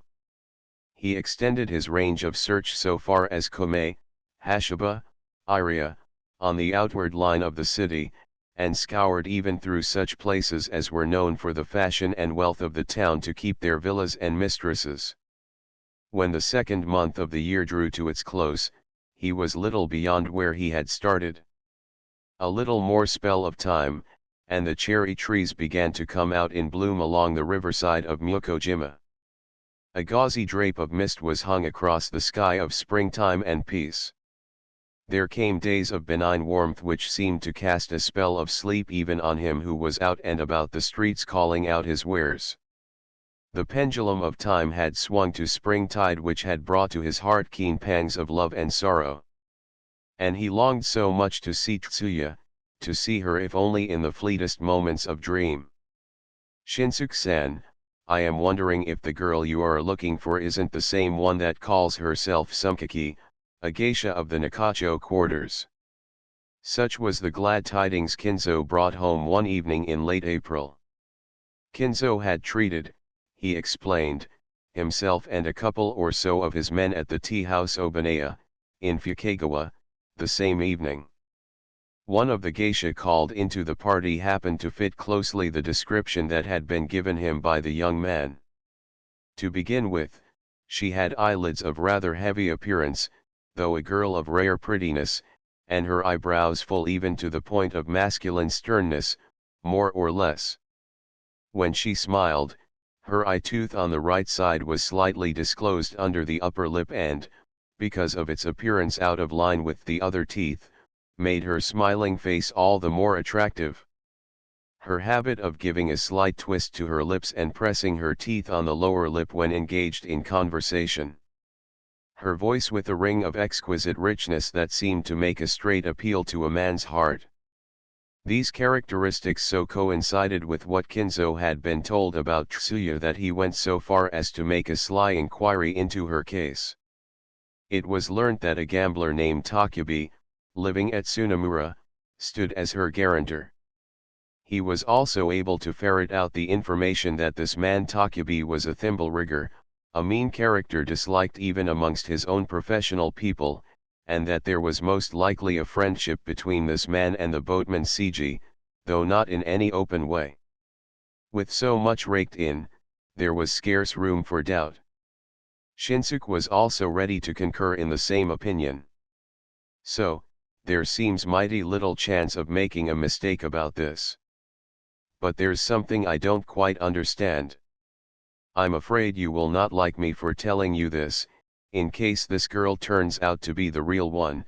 Nevertheless, with this introduction, Kinzo went on to tell him about the girl in question, what he had heard as being passed around as talk of the gay quarters. It was only about a month and a half ago that this girl Sumkaki began to appear at the Nakacho, but the fame of the girl, what of her musical talent, her likable personality and brightness, her beauty to match anybody in the whole of that part of town, was soon on everybody's lips. She became the rage of the place. A young son of a rich cloth trader of downtown, a certain military officer of the Hatamoto 13 class, and 5 or 6 other men about town had lost their heads over her, had been cleaned out of almost incredible amounts of money, whilst they were hotly making what had proved nothing but a wild goose chase. It was generally conjectured amongst people of the quarter that this man Takubi, being infatuated with her himself, always put himself between the girl and whomever he had cause to be jealous of. The owner of the geisha house, under whose banner she listed herself, was no other than Takubi's mistress, who carried on the business with his capital. And not a day passed but there were squabbles or fights amongst these triangular figures. As the upshot of the thing, the mistress of the house had been packed off only about 10 days since, and Sumkaki was now the most important figure in the house, thus winning for herself a niche amongst the leading, and most honored of the geisha. And so, gossips had it that Takubi was too heartless a man, of course, but Sumkaki, yet so young, had a nerve as wonderfully distinct as her looks were. However, it was quite open to question whether she had surrendered herself to Takubi, as gossip seemed to make it out, added Kinzo his own opinion, as if he wished to inspire the young man with more cheerful hopes. It was quite probable, in his opinion, that Takubi, too, should be faring exactly as badly as the other men, just exciting himself on a chase that was to take him nowhere. A woman who was a cynosure of jealous eyes was naturally exposed to shafts of slander, one half of which may generally be regarded as fiction. What had struck Kinzo as remarkable, however, from what he saw of her at his party, was that she displayed herself so sophisticated that he would scarce imagine that she had been brought up in a rich pawnbroker's family till a few months ago. From the way she had carried herself off, there was seen nothing about her of distress that might be expected of one grieving over the loss of the man to whom she had given her body and soul. She laughed and was gay throughout, drinking so heartily as few women would. If she was taking it, and probably she was, to drown her sorrows, of course, it was not so difficult to understand. In any case, you will go there and see her for yourself, concluded Kinzo. I've left a word at Obaneya's so they will take care of you, if you go alone. Apart from what had been remarked concerning Takubi, that was certainly not palatable, all else seemed to point to one and the same theory, as Shinsuke went over and put them together. Hearty drinking, sophistication, unwarrantable gaiety, and all this plausibly fitted to her case as he conceived it in her downward slide. Let her appear as dissolute as she would for aught he cared, thought Shinsuke, if only she had remained faithful to himself. On the morrow Shinsuke shaved himself, and his mole marks were washed off in the bath. He had again given himself the neat and spruce air of former days. Even though the blot once left on his mind by his dire crimes was never to be washed out, his eyes had the same look of frank appeal and trustfulness, and his fresh-colored, rounded cheeks betrayed no trace of pallid anguish. And now there was the remotest chance, so remote as to be almost negligible, that Shinsuke might be seen on the way by the boatman Seiji, who, in such event, might be goaded into any sort of covert, cowardly assault upon him by the fear of his past being divulged through him, this the thoughtfulness of Kinzo. Arrangements had been made, therefore, for the young man to leave in the palanquin about the closing in of evening, when little exposure on his part would be necessary. And was not the meeting about to be with Sumkaki this night? Was it not going to be his leave-taking of her, and of this world? Well, then, I must bid you a good-bye, said Shinsuke in his deeply moved voice, putting his hands low, as the time of his departure drew near. Now, come to think of it, but this may be the last time we see one another. If this girl, Sumkaki, turns out to be your girl, Tsuya-chan, you need not trouble yourself to come back here, and you will take yourself straight to the officer, tomorrow. It will be mighty hard for you, I know, but if you let her keep you a couple or so days, you will lose your grip on yourself. If you account for yourself like a true man, you can leave the rest to me. And let your mind be at ease about your old man, too, for I'll take good care of him. What Kinzo had seen of the young man, of the creditable way he had carried himself since coming under his shelter, led him to the trusting belief he would not efface himself were he given a free hand now. There was a fear none the less that Shinsuke, under the sway of Tsuya's mind, might take his life into his own hand even as she might hers. Wherefore, he put Shinsuke under probation as he asked, how would you intend to do by Tsuya-chan, if you saw her? I'll persuade her out of what she is doing, his answer was prompt and clearly enunciated, as coming from a firmly set mind. I will see that she goes back to her father's home. That's the word. Kinzo was pleased. Now, you are talking like the good honorable soul that I used to know before. Then, he took out a bundle of money and placed it before Shinsuke for his farewell present. Shinsuke declined it as not needed for his purpose, since he had had savings from his business during these 4 months. With ready acquiescence, Kinzo took back his offering. He felt that the young man would not benefit himself by having on him more money than really necessary. There was on that evening a faint breath of wind that came bearing a balmy warmth out of the south, and in the moonbeams coming through the wreaths of gauzy mist, the face of each soul passing in the street appeared so softly white as the magnolia flower as even to suggest its fragrance one of those eves that spring, only in the fullness of her heart, can bear forth. Shinsuke's palanquin went straight on through the Takabasbai line, and to the Kuroeko, a turn to the left before the first torii or gateway to the Hachiman temple, the carriage came to a halt in front of the entrance porch of the Obanayat. Tea houses were not unknown to him, yet never had he been to one placed, as this was, in the heart of a gay quarter. His announcement of himself was received and echoed among the waiting hands as the guest that the master of Narihiracho had sent, serving as a sort of password commanding suave attention. He was shown into a good-sized room way in back, an isolated suite which looked on a garden with clusters of green foliage amongst which a lantern was seen in a flickering glow behind its paper shade of trellis frame. He could scarce believe that amidst the place of gaiety and pleasures so boisterously pursued, there should be a place of such sequestered peace, and of such refined taste.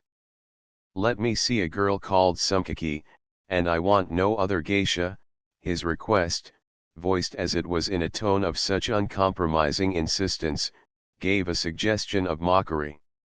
He might well have been taken for a man about town who, so assured of his own matchless comeliness, had come with his mind bent upon this rage for masculine passion, purposely attired in a simplicity that was almost ungainly, to make his conquest all the more romantic and savory. It was after time had drawn out to be burdensome for Shinsuke, who sat waiting with his back leaned against the alcove post, that the door directly behind him was opened. Showing a slight and dainty tilt in the head which supported elaborately made coiffure, Sumkaki had entered. She was no other than the girl of his quest. She was dressed that night in a lined dress of striped blue crepe over an undergown of silk finely dappled on a bluish-brown ground, girt with a sash of black satin heavily embroidered chrysanthemum flowers with gold threads, showing below, at each step, the fringe of checkered silk petticoat, and in a toilet of light powder. A change into a piquant brilliancy, quite befitting a girl reputed to be the sensation of the place. A quick glance at the back of the man, and Tsuya broke into a flurry, pattering her soft bare feet as if they clung at each step to the fresh covered mat on the floor, and coming round in front, face to face with him, she gave a little cry of keen happiness. In an instant, her face lost its color for the suddenness of happy shock, but, in the next, she sank herself close before him, almost upon his laps. "Oh, what happiness to find you again and safe," she said, pressing her hands strongly upon his knees, as she spurted out her joy. "How I wanted to see you! Oh, how I longed!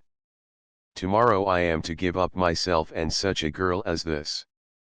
Forthwith, the thought flashed through his mind.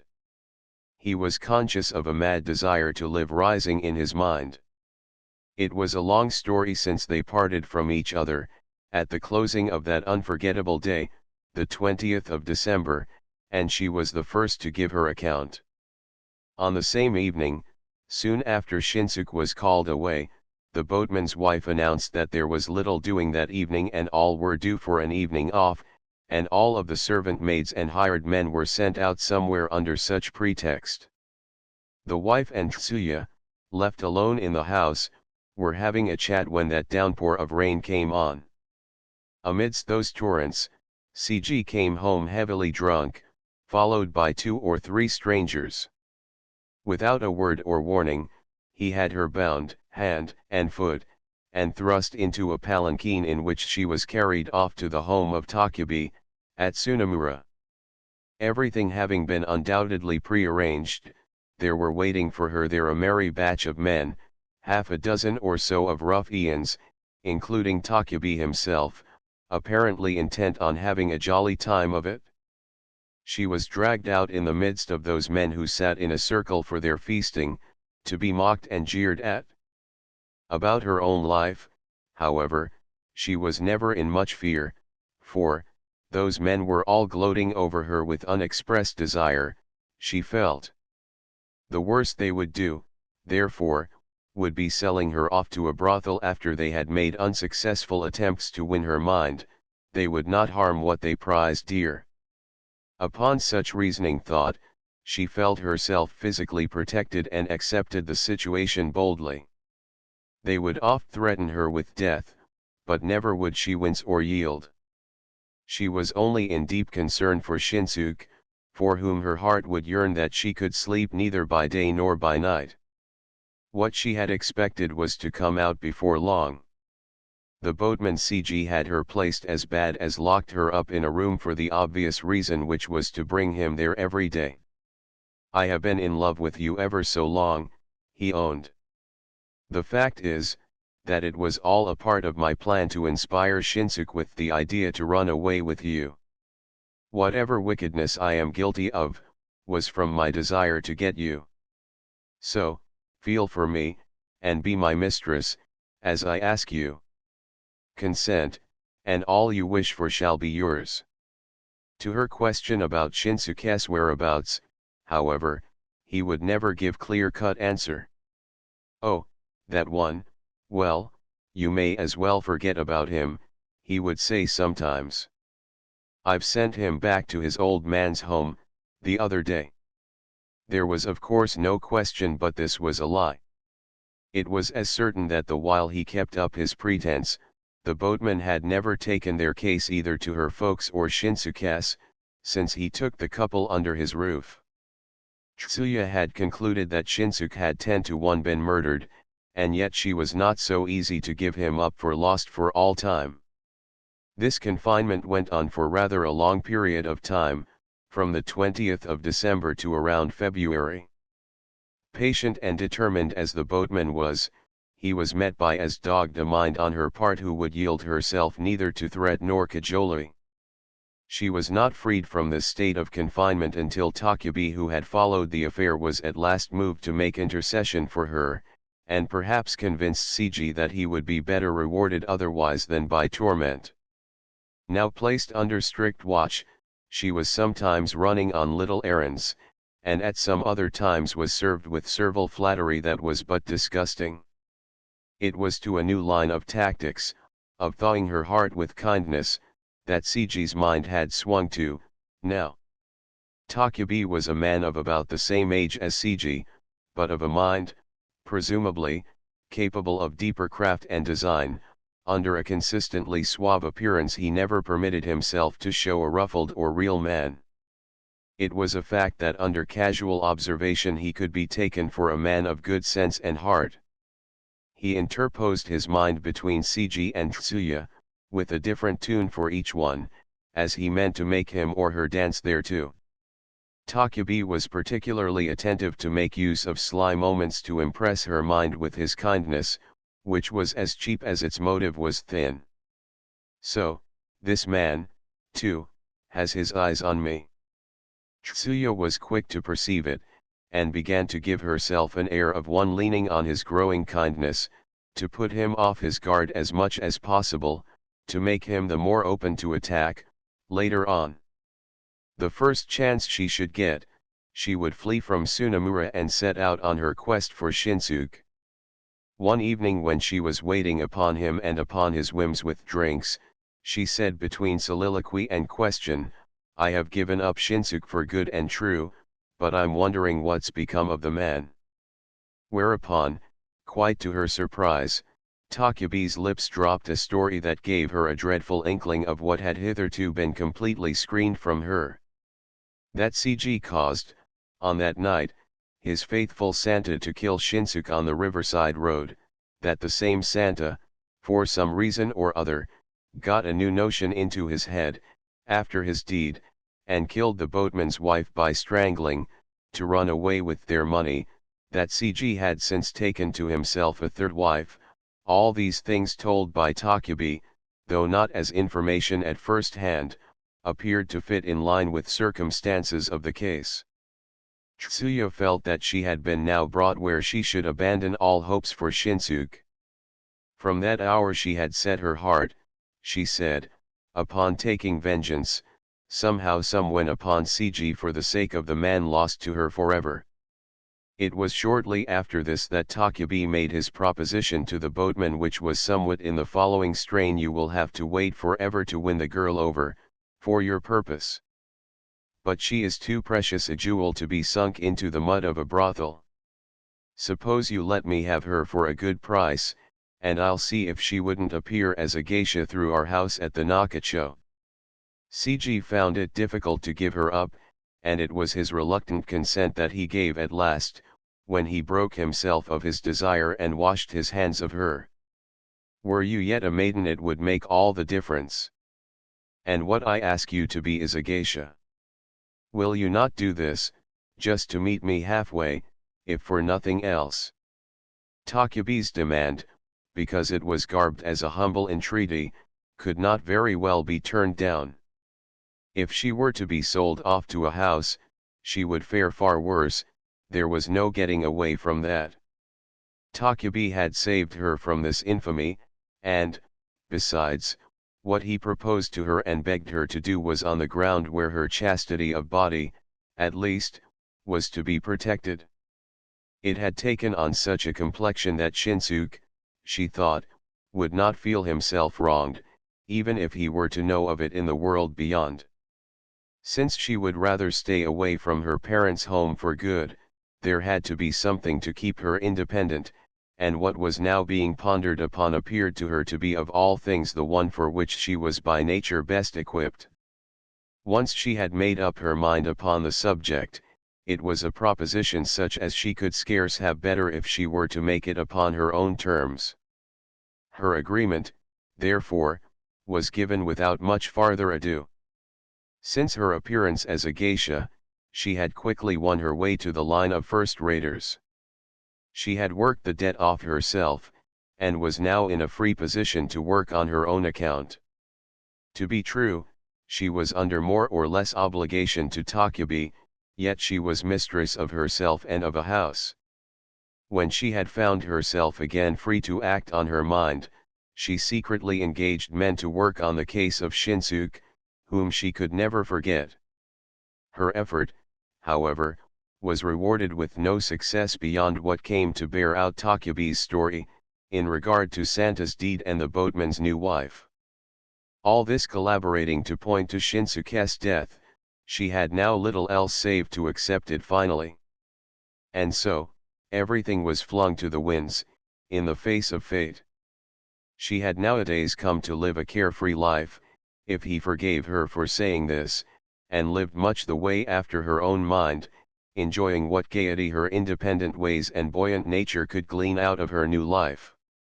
And there was no business so delightful as that of the geisha, in her opinion, nothing so sweet as to wheedle money out of dolts of men who knew no better. Now, to crown her happiness, she had refound this night her long-lost sweetheart, and what happiness to think that it was now in her power to make it possible for him to live and be as happy as she was. Even as she went on with her account, she had taken a good quantity of drinks. Her eyes which now looked into his were as flushed as if blood threatened to exude out of their corners. "Fill my cup, sweetheart," she asked, with her cup held out, as she drew nearer to him. "It's ever so long since you gave me a cupful. Tsu-chan, it is myself that must ask your forgiveness. I'm no longer a man fit to live with you." Whereon, Shinsuke suddenly adjusted himself into a solemn attitude, taking her hands off himself, as she pressed still nearer to him. The account of his dreadful crimes he gave, and he gave it in full and so straight as if he might have meant to fling it into the face of the young woman raptured over her own cup of joy. "So, you see that I should go and take my punishment, even tomorrow. I owe no less to that man of Narihiracho. To die, if once I can see you my mind has been made up, now a long time. Forgive me all."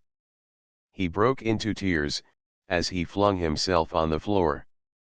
"If you must die, I will not live, either. But how you worry yourself, like the man you've always been."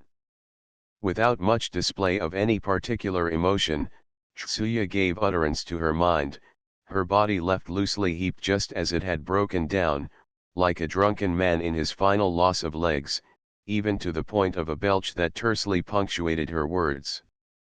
"Of course, I am to blame for the whole thing if it comes to that," she went on. "But the more I hear of your story about killing them, the better and more solid reason I think you had for doing it. About Seiji's woman, too, it was a case of squaring yourself with him. I don't see anything particularly wrong about it. In fact, I'm even glad you did it. I am, indeed. Now, look here, Shindan, if you didn't give yourself away, the old man, of Narihiracho, wouldn't hand in the case to the officer, would he? There's nobody else wise to the game. They don't call too much honesty a virtue, nowadays." "How you talk," he was astounded, and fixed on her a stern load of rebuke. But as he began with his persuasive effort, his was a tone of beseeching tenderness. "There is something in what you say, but I would never forgive myself if I were to stay away from the hand of the law. Step out, own up everything, and take the punishment I deserve. That's what I owe to my master, my old father and Kinzo, and no less. The fact is, I have something to ask you. It's the last wish of my life. I want you to quit this sort of life the earlier, even by a day, the better, and go back to your folks. The master took it so badly about you that he's kept to his sick bed ever since last year, and if this you do not know, I do. Let him see you again, and I know he will be happy. He will never be the one to nurse grievances against you for so long a time, or to keep harping on what's done and past. About the account you owe to Takubi, you can tell your father and he will be just ready to settle it off for you, I am sure. Enough of that. I wouldn't think of it for a moment." She turned her face away, in an instant huff. "I know I belong where I am now, as I told you a while ago. All that of being a lady means nothing to me, not to my taste. If you love me, let me be. There you are again, with your old perversity. What a heart that you could be deaf to this from the lips of a man about to die. For this I should have suffered. No soul so rotten I have seen or heard of but thinks of what should be done for the love of his parents. Or, can it mean that you yourself, knowing of the worst in the trade of the geisha, have become rotten even to your heart? Rotten, yes, rotten I am. Have no more goodness to think of my papa or mama, not even in my dreams." She pulled herself up with willful petulance. As suddenly almost, she turned and collapsed, burying her face on his shoulder. She began to appeal and beseech, in a voice broken by violent sobs. "Why have we found each other again after such a long time, if only to quarrel and make us feel miserable? Because you are not right, Shindan.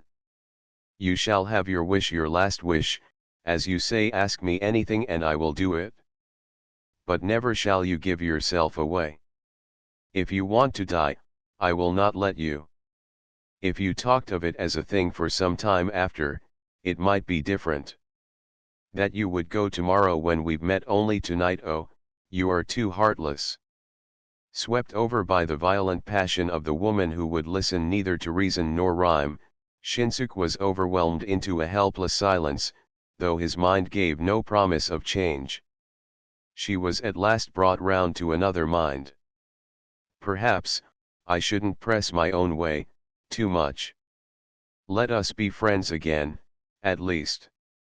And stay a couple of days or so with me, upstairs in our place." She was insistent, begged, appealed to his heart. "Knowing of harsh words between us and they not made up, I couldn't go to my death in peace." Shinsuke aired what was aimed at once to be an apology to his conscience and an attempt at glossing over his own weakness before her. He had given way to her entreaty. "We can't be quite at home or free to do all our talking in here. Before you should change your mind, let us leave this place. We'll drink over at our place, upstairs." At last, Tsuya was now a happy woman, happy beyond measure. Lifting herself to her feet, uncertain to respond to her mind, she took him by the hand and urged him to go, persistently.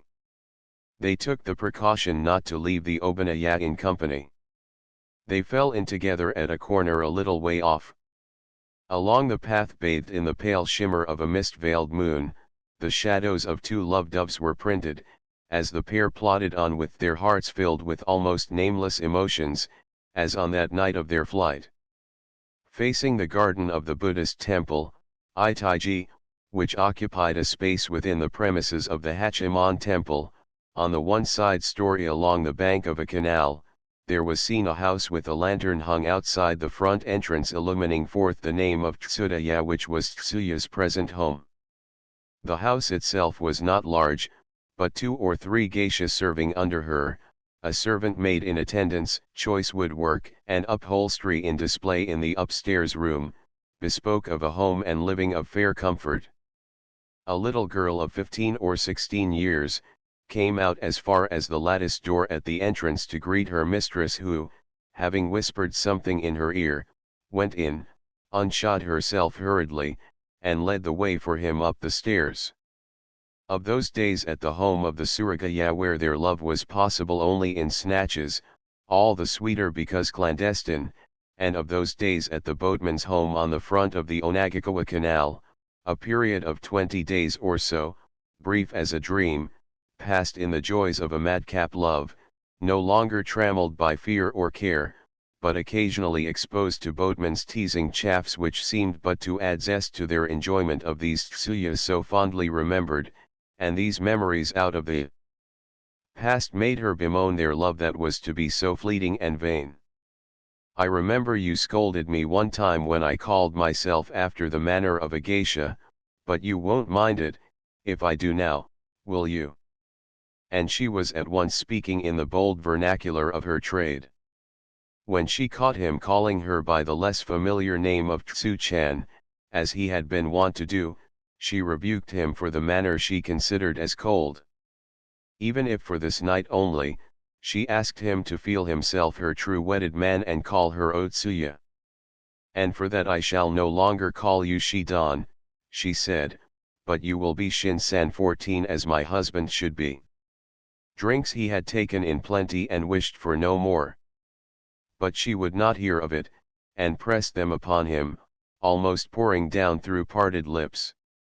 Of Shinsuke, who had once boasted of such a capacity for drinks, it was strange that he should become so easily susceptible to the effect of sake 15 unless, perhaps, a real taste for the drink, of which he was now capable, had put a finer edge on the fiber of his nerves as well. For, as time scored its hours, he could feel the drink imbuing deeper and deeper into his system, melting even to the marrow of his bones. 3 short days to stay, and that was to end their love for all time. On this their hearts were set, and their minds attuned thereto. Sitting before a display of dishes ordered from a nearby restaurant, they drank one bottle of sake after another, from morn till night. Neither to sleep nor to awake, the passion-crazed pair lived to measure out their numbered days, until by the close of the 3rd day, they were so fagged out that their own minds seemed distant and dazed, even in their waking hours. And after all that, once their minds brought to that angle, they could not put their fingers on a single thing that was particularly sweet to be recalled. The happiest memory, after all, appeared to be that of the first evening, of those moments of their hurried retreat from the tea-house Obanayat. And one thing that came back to Shinsuke's mind as a vague memory was what he gave to Tsuya of his troubled mind, about daybreak of this day, under the maddening spurs of drink. "You've got to be very ready with your tongue," he remarked, "but I should doubt if you, down in your true heart, love me half so much as you used to. That man Takubi, I understand, is a man of means, sense, and everything else, such a world of difference between him and myself. The sooner I give myself away to the officer, the better for your sake, I know." "Oh, stuff. If you mean to play the jealous husband for my entertainment, nix for mine. I don't relish that sort of thing. I don't know what you're thinking of me, but I do know this, except to you, I have never given myself away more. Strange that Takubi should put up so much cash for you. Give me all the more credit for that. I haven't exactly killed a man, but when it comes to wicked business like that, I know a thing or two to teach you." Wherewith the man was satisfied at once. He repented of his mistrusting mind, whining for joy, "Forgive me. Forgive me. To me who know so little about the ways of the people you are with, things seemed so strange that I became suspicious. But now that I have so much from your own lips, as much as I wanted, I can go and die happy. You are generally so quiet and nice, never wanting to have too much your own way, so, a word of jealousy like that from your lips, once in a while, sounds to me all the sweeter, makes me want to love you the more for it. Never had he thought her so lovable as at this moment. He wished to love her strongly. In the tumult of his heart he became so bold of mind that he would as lief cry, "Let everything else be damned." Now, Shin-san, things have gone this far, what difference to them if you stayed back a little longer or shorter time? Stay with me half a year or so, I pray you. Tsuya was alert to perceive her chance. She poured out her very soul into her words as she strove to sway his mind. What response was given her, scarcely remembered he now beyond some expression, vague indeed, but indicative, if anything, of a mind drifting whither she willed. And no doubt but he was of such a mind in those hours. Then, there followed a doze out of which they were not to awake before the second hour past noon. Again, they betook themselves to drinking, but, for some reason or other, they felt their hearts devoid of any such emotion of joy as they might expect to feel as memories of those hours of the morn. The last of their evenings was here, and the evening was still so young, and they sat there, a pair of helpless minds moping in gloom. There seemed to be naught for them save to seek in drinks the aid to buoy their spirits. But what more of drinks they took only brought on an aching stupor to their heads, depressing their minds still farther. It was impotent remorse that had stalked forth in the wake of orgies to assail their minds. Shin-san, I hope you haven't forgotten what you told me early this morning. Tsuya spoke as if struck by some passing thought, after a spell of silence that had endured some while, and her sober, grave tone was so foreign to her usual self that it might have been adopted for a studied affect.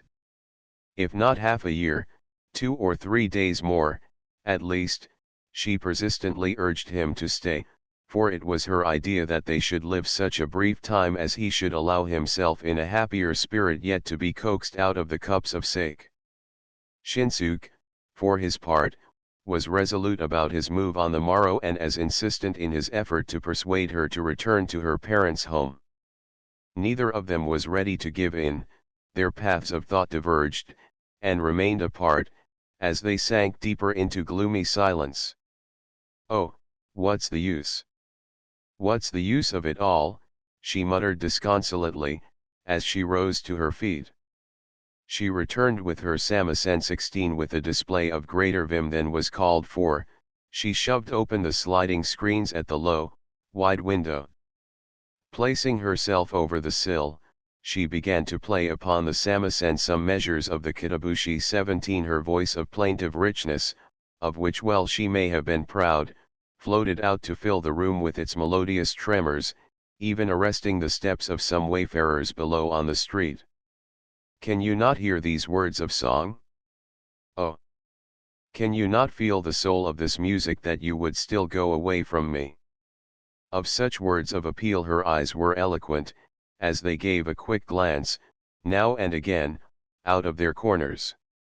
Far beyond the railing along the window, above the treetops rising over the temple, there had swung into view the sky of night bejeweled with stars that glittered as they peered down upon the figure of Tsuya. It was about this time that some steps were slowly measured up the stairway, and the door to which they had their backs turned was carefully opened. To Shinsuke-san, I believe I tender this greeting of first meeting. Know me please as Takubi, of Tsunemura. The man checked himself at the threshold and bowed low, a tobacco pouch of fancy leather dangling from his right hand. Clad in a heavy, easy silk gown of finely meshed pattern and a short outer coat of bluish dapple of minute design, a man of prosperous dimensions, smooth of manner and apparently of mind, befitting the description given before. Will you two there be just quiet? I'm in the thick of my concert, don't you see? Her expostulation was flung at them brusquely, just as the two men were about to enter into the ceremony of mutual introduction. But, without so much as giving them a glance, she played on. Sorry to disturb you, but you are wanted at once. Let me have a word with you downstairs, I shan't keep you long. At this moment, his eyes sought hers with a peculiar gleam, evidently intent on conveying to her a covert message. I know what I am wanted for, but you couldn't budge me with a sledgehammer, tonight. Just think. Going with my dearest body left here alone, no, and you feel for me, and say no more. You are wrong. It is true there is that thing you remember about, but what I am now here for, concerns this very young man here, Shinsuke-san. How long have you kept yourself in here, anyhow, that you should know Shin-san by his name, when you've never seen him before? She leveled her question, now laying her samisen aside. Just a moment ago, he explained. But hearing you downstairs call out Shin-san every now and then, it wasn't such a hard guessing. To find you hale and strong like this after all hopes were lost, he turned to the young man. Why, what could be better mean more happiness for Otsuya? So, not much of poking in your nose. Well, if you must have it your way, let me hear it here. Aha! Why's that? You've got all the time on your hand, now that your best man's been caught. Why not a minute off downstairs, and I'm not going to keep you longer than that. A prey to vague, nameless fears, Shinsuke anxiously followed their bandied words. At first, he could not but feel misgivings whither their talk might lead, but Takubi's unchanging meekness and composure were soon to set him at ease in mind. He was even to feel sorry for him for showing admirable patience with her wayward manner of conducting the parley. Like a man of generally meek disposition that he was, Shinsuke was astounded to see how she twisted the man about her fingers, as if the name of the gambler boss of Tsunemura meant to her nothing of awe or respect. From the Tsuya of before to the Sumkaki of present, the change was no more brilliantly sweeping than the process had been one of conspicuous hardening of her character, and he secretly marveled thereat. Look, now, Tsuya, Shinsuke interposed, in a low voice tempered with modesty. Perhaps, it isn't quite right of you to speak that way, when the boss has been so nice about it, as I followed you here. There's nothing more, in particular, to keep you with me. Suppose, you go as he asks you, and be a good girl. If you say so, I'll go. Her face broke into a sardonic grin, as she gave her acquiescence with such readiness as it was generally not her wont to show. Having adjusted her stray hair and her outer robe to correctness before a glass stand, she turned to say, Shin-san, while I'm gone, you behave and be a good mama's baby, won't you? I shan't be gone long. I would never think of going for anything, except for what he said. It was something about yourself. Feel as if I couldn't let it go without knowing it for what it is worth. It's nothing to be worried over, anyhow. So, just put yourself at ease about it, and I wish you a very good evening. On these parting words from Takubi, they went down the stairs. Could it be that somebody had come to claim him back to Kinzo's place? Or, that the boatman CG had tracked him out, and come to protest with Takubi? Despite the assuring words at his going, Shinsuke could not overcome his apprehensions, more or less. If the latter of his surmises should be the case, he would have little to fear, since he had but one more day to keep himself at large. If the former was the case, how should he account himself to the old man? For, had not Shinsuke gone and straightway broken faith with that man who advised him not to fail to surrender himself the very next day, those words spoken at their last parting, in those moments which were almost sacred? What a woman of power she is! Why am I always turned into such a spineless weakling when I am with her? Come what will, I will not fail to go tomorrow and offer myself into the hand of justice. Shinsuke spurred his own mind to strength and determination. The parley downstairs seemed to drag rather long. Save for occasional tappings of the smoking pipe for clearing its fire bowl, there was to be heard nothing of a noise, or, strangely, of Tsuya's high-pitched voice. It was not before about 1 hour's time had elapsed when she was heard to break the stillness for the first time. "Then, you will wait a while. I'll go and see what my man will say to that," she spoke, and hurried up the stairs. There was an air of concern in her look, as she squatted before him, bringing her face close to his as if she were about to whisper confidences of grave import. "Well, what's up, anyhow?" he demanded, no longer able to remain silent before her manner that seemed to forebode no good. "Shin-san, I suppose you wouldn't dot." She suddenly checked herself, seemingly on some sudden thought. She rose again and went to survey outside the door, down the stairway to its foot, assuring herself there was no eavesdropping. She returned to her previous posture to resume in a voice subdued into a faint huskiness. "I suppose you wouldn't care so much, would you, if I tipped it off to that man Takeuchi about you and what you intend to do about yourself even tomorrow, for that matter to take punishment for what you've done? Really, it's too late if you did, anyhow. I've just done it on my own initiative." Shinsuke's face blenched. And, for good reason, because, notwithstanding his mind prepared for his end, it was his fond hope to have seen himself accepted in terms of immaculate decency, even so long as he was to measure out his brief span of time. In the end it would have amounted to the same thing, one way or the other. "But it isn't anything I'd know to be out among people, and feel proud of. I really wish you hadn't done that if possible. But telling it was necessary, Shin-san, unless I was to put your life itself in danger, tonight." Whereat she again turned, casting an inquiring glance toward the door, before she went on, "And now coming to what Takeuchi wanted to see me about. Shin-san is the man you love, he says to me, so you can do what you want with him, no worrying on my account. Keep him upstairs as long as you care, and no objection. But for that, he goes on to say, I want you to make yourself useful for my benefit, for this one night.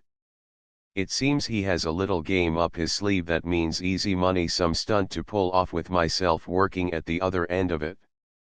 And he wants me now to come with him over to Myokojima, to the country villa of a Hatamoto officer called Ashizawa. But, because I should not like to leave you here alone, I've been having it out with him. I wouldn't agree so easily. Of course, it's a fact that there is some arrangement for my going out to Myokojima, but not when you are with me. Besides, I do feel there's something not quite right about this thing. It is true that he has always talked and behaved decently, on the face of it all, but the truth is that he means to get me eventually after he has worked me into a place where I couldn't free myself from him for my obligations to him. Sensing that much about him, I am afraid he might get you out and kill you, if I were not home. And, again, it might be this, Seiji, having seen you somehow, has asked him to make an end to you. But if they knew you were a man just about ready to end his own life, I thought they wouldn't think it necessary to do it themselves. All things considered, I reasoned myself into telling him the whole business. And there you are. But what else could I have done? And what did he have to say? That lamb of a boy to do that, he said in surprise, and surprised he was, let me tell you, but, anyway, he seemed satisfied with what I had told him. There's little danger that he should get any foolish idea into his head, so much for that. And now, listen, Shin-san, from what I've been told, the way things stand, I don't see how I could possibly help myself about this thing tonight. That is, after all, I should have to go over to Myokojima from now. Tsuya followed up with her insistent entreaty that he should stay another night, because she could not get back before next morning. She would never think of accepting the call from any other place or party, she explained, but to fail this summons from Ashizawa's villa in Myokojima this night, would mean a heap of trouble, in fact, a difference of 100 ryo, to put it in terms of money. Not only that, but there was so much frame-up and blackmail about this scheme, which she had been hatching with Takebe to put over by means little short of downright swindling, that everything had to be done just so and at such and such a time, or the whole thing would go crashing down to pieces. She arrayed impressive facts, true and perhaps otherwise, in making out her case, and it was, presumably, her idea, in her eagerness to keep him another day, to provide a good solid peg to hang. The persuasive effort. The more he heard from her, the more depressed was he by his own helpless rage against the change seen in the young woman, dragged down so low. From the young lady of the well-honored family of the Surigaya to a creature gone low so far as to assist in swindling an officer, the change was but staggering. Bereft of any ardor to attempt to bring her back to her senses, he was only conscious of a consuming eagerness to get himself gone, with the least possible delay, from this place, pregnant with danger as great to his body as to his mind. "Why shouldn't you accept the call, if it is such an important occasion as you say? Whatever we had to talk about we have done. It would be just having the same thing over again, if I stayed here a little longer. Perhaps, this business of yours is not an ill wind that blows us no good, if it can bring both of us to it now and say a goodbye to each other.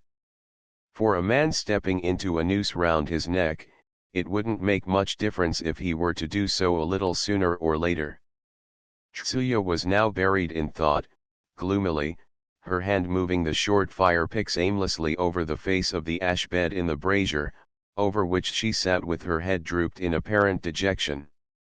Following a pause of some moments, with the air of one just arrived at a decision of mind, she lifted her head and spoke in a dear and final note. "If you are determined so strongly, there's nothing else to be done. To tell you the truth, I hope to go on keeping you here from day to day, until I should get you round, somehow, to my own ideas, for all time, but I've given it up. And, now, about this business to Myokojima, it's all wrong what I said about coming back tomorrow morning, just an excuse to keep you longer. Now, I ask you to wait for me only till the second hour after midnight, because I'll be sure to come back by that time." Shinsuke professed his agreement, yet it was with such reluctance that she could not feel sure of the ground she was to tread. Then, she suggested that he should rather come over there to fetch her, around midnight, dressing himself up like an attendant man. Shinsuke's outright refusal sent her into a rage. She saw no reason why she should not deserve that much consideration, when it was to be her last and only wish to burden him with. If he was not coming, she said, neither was she going to budge, and Takebe and everything else could go to perdition. As an outcome of their disagreement, Takebe himself had to drag himself between them and offer arbitration. However, neither his effort to appease or coax her, nor his begging, fervid and almost humble, availed upon her mind. Only at long length did he succeed.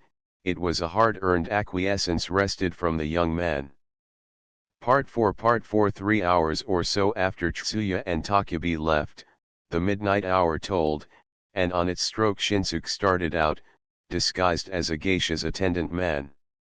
The Myokojima house in view was said to be found after 6 or 7 minutes' walk beyond the temple of the Akiba Jinja, and almost close upon the rice field, making a part of the farm village of Terashimamura, and he went by foot, directing his way as he had been informed.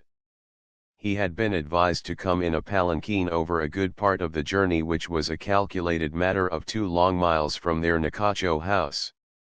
However, it was his fond desire to absorb, as he went, such scenes as the town of Yedo would offer under the spell of deep night, to permit himself this last indulgence, that he should feel deeply imprinted on his mind the imagery of this world whence he was soon to depart, never to return. A step out of the Nakacho, the place of garish lights and gaiety, the streets were shrouded in soulless gloom and silence, not a single house that kept such a late hour. After his stay at the Tsudaya of these 3 days and 2 nights, pent up in the upstairs room, festered in the cloying pleasures of unbridled orgies, Shinsuke felt himself refreshed and even revived in the sobering coolness of the breezes with which the late, deserted night breathed. As he was passing by the end of the Azumabashi Bridge, he was brought into a feeling that he was so near the homes of his old father and the man who had kept him under his protecting roof. He paused, brought his hands together in the very humbleness of spirit, as he faced far in the direction of each of their houses in turn, and asked their forgiveness, following the words of his silent prayer: "My father, and Master Kinzo, forgive me, for tomorrow I go forth to meet justice." When, after crossing the Makarabashi Bridge, he had come out along the riverside avenue stretched under the canopy foliage of the cherry grove, a waning moon of copper hue, hollowed out into an arching crescent, hung high overhead, mirrored on the face of the wide stream as if foreboding an evil it alone knew. He came to a halt to pause a while before the sight of the black water moving on its hushed and sluggish course, and now to gaze at the stars arrayed over the open sky. At rare intervals, roofed dingies carrying belated fares to the Yoshiwara came straggling, now by one and again by twos, and glided their furtive way up the deserted watercourse in the direction of the Sanya Canal.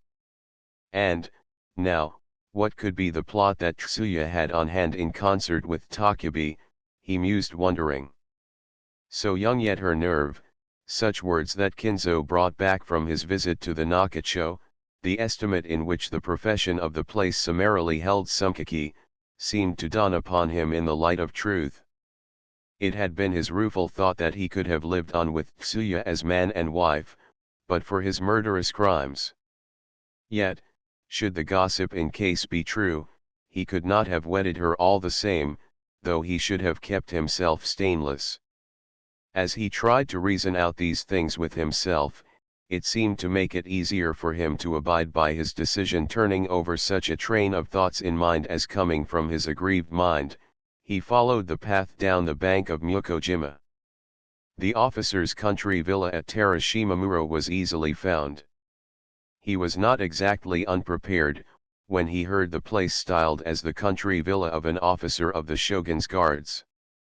Nevertheless, he viewed with surprise what was possible to be seen of the estate, which appeared imposing in the darkness of night, the premises enclosed round by a wall of closely wattled bamboo laths, with a hedge grown closely behind it, altogether bespeaking the prosperous circumstances of the owner. Through a space at the door of the postern gate, he peered and saw that the door admitting to the ground plot in a corner of the kitchen was left open, 2 or 3 feet, even at such a late hour, to throw but a faint glow of light but not a sound of voices. "I come with the greeting of evening, from the geisha station of the Nakacho," he announced himself as he stepped in through the gate, the closing panel of which he found unbolted. "What brings you here from the geisha station at this hour?"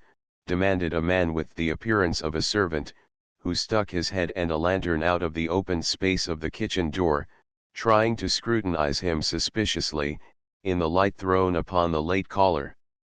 "Well," and Shinsuke gave an awkward laugh for an apology, "I was sent to fetch Sumkaki-san." "What? To fetch Sumkaki? I'll slit your dirty mouth for saying that," the man cut in with his invective speech. "So, you're one of the gang, too, but you come just too late. Your game is up, already. You thought you were going to make an ass of our master and get away with a nice pot of money, didn't you? Well, you have another tune to sing this time." Taken by storm, Shinsuke paused speechless and aghast, lost a while in a vague confusion of mind, when, suddenly, angry voices were heard way back within the house. "Oi! You call me a swindler? Is your head as empty as your purse, now? You wanted the girl and gave her money, and now, bah! You call it a swindle? Blast the tongue that babbles it.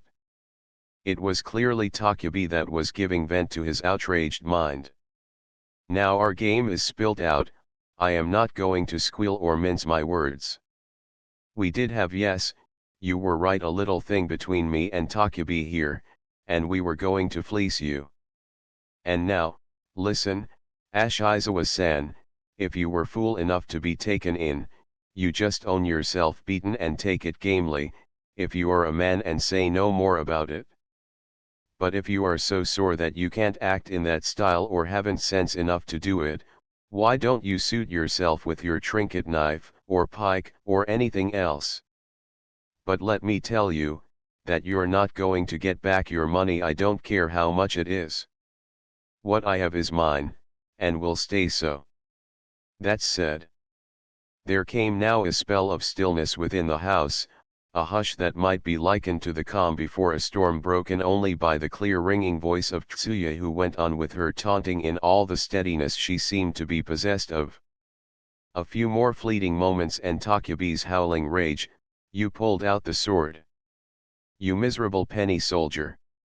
Don't swing your trinket so you chop your own noddle. Tsuya's voice was raised in a shrieking yell. In the same moment, came noises of a violent scuffle, as of 3 or 4 people hurling themselves into struggling confusion. Smashing against the screen, heavy thudding upon the floor, the sharp clash of blade against blade, a moment yet of suspense, suddenly followed by a shrill cry of pain. As suddenly almost, Takubi came running out to the kitchen, his rotund face covered with blood. Close upon his heels, darted Tsuya, with her hair loose, only to be stopped short by an officer who had grabbed her by the collar from behind. She was jerked into a crushing heap under the sword swung up overhead, ready for an instant blow. Without a word or a cry, Shinsuke sprang upon the floor from his place on the kitchen ground, he wound his arms round the officer's right hand. All your anger is just, but she is not to blame. Spare her life, I beg. Who are you? The officer asked, as he turned to look, lowering the weapon. He discovered there a man with features of clear cut, handsome lines, clean shaved, about 34 or 5 years of age, dressed in a habotai silk suit of dark russet color, and a sash of black velvet, altogether an appearance of neat respectability. I am a page sent out from the Nakacho to fetch back some Kaki-san. Be what it will, that has brought things to this pass, you are a man of too honored a name and position. Please be lenient and save her and your good self from unnecessary scandal. I pray you to put that sword back in its sheath. You shall be spared this night. Thrusting her off, Ashizawa said, and the money whatever it is you shall keep, for I shall call it a separation fee. And never let me see you again about here. Bosh. See you again, not likely if you begged me, you clown.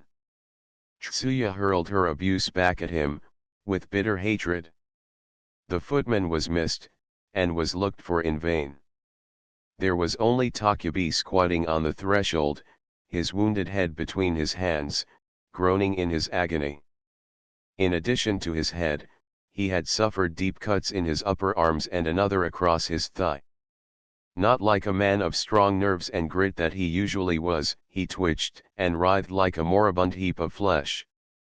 Tsuya! Tsuya! He called, gasping in a faint voice. My wounds are serious and I'm losing so much blood that I'll never pull through. That dog Ashizawa! Get Shinsuke-san to help you, and hack that miserable dog down for me. Take that vengeance for me. Don't be silly. What a song you sing with only those scratches, you will disgrace yourself. That rascal of a servant seems to have gone off somewhere. No time to lose, get hold of me and we shall get away before the officers show up. Tsuya took Takubi by the hand and, in a manner none too soft or sparing, lifted him stoutly to his feet, putting his arm across her shoulder. The mention of officers was an instant alarm to Shinsuke. Should he be caught on the spot, all his explanations would not clear him, after the preceding cases, of the misdeed he was no party to. Yet he could not think of leaving the two in the lurch. He rallied to aid Tsuya. Between them, the pair dragged Takebe to his feet, hauling him by the shoulders. They half carried and half led him, as they started off, soon breaking into a run. Taking a deserted path along between the postern walls of the mansions and the rice fields, the three had run on for 5 or 6 minutes, when they crawled into the shadow of some shrubbery growth, to snatch a while to recover their wind. Fortunately, there were no signs of their being tracked. Shinsuke took a hand towel out of his bosom and, ripping it into strips, bound the wounds which were still profusely bleeding. "For all this you're doing for me, Shinsuke-san, I am grateful to you," said Takebe, who sat crumpled, leaning on the lap of Tsuya, who sat over the edge of the road, and his voice carried a depth of feeling. "Just get me back home, and I'll be saved. And I shall owe my life to you." "Look, master, are you sure you are steady? Do you think you can manage to walk?" inquired Tsuya, after some time of rest, and her voice was full of kindness, and heartfelt concern. "If you can't walk, we too will carry you on our shoulders. Just get up and try how you can go." "Oh, I am well enough, now," he answered, laboring to his feet, only to totter on his knees. He barely caught himself against her arms, again. "Listen, man, I can see you're in no shape to go. But why should we let you suffer so long, when I could give you what you need and speed you on to hell?" A sudden sweep of her arm, Tsuya took the reeling man by a cluster of his hair and hurled her whole weight upon him, who went down crushed, heavily thudding on the ground. She flashed out of her sash folds a razor, carried there concealed, and swung it over the upturned face. Barely in time he met her hand, straining what mortal strength still left in him, he turned his body and threw her off. As soon, he was up on his feet. "If I must die, I'll take you along, too," he snarled, and rushed for a counter-attack, swinging his carving knife. What with the suddenness of it and the blinding darkness, Shinsuke was quite helpless to think of aught but to mope in his dismayed confusion about the two bodies in a deadly grip. While in this aimless agitation, his groping hands felt out Takebe's neck cramped somewhere between her feet. Instantly, he wedged in his weight and pulled them apart. "You are with her to get me, I suppose. Come, you dog.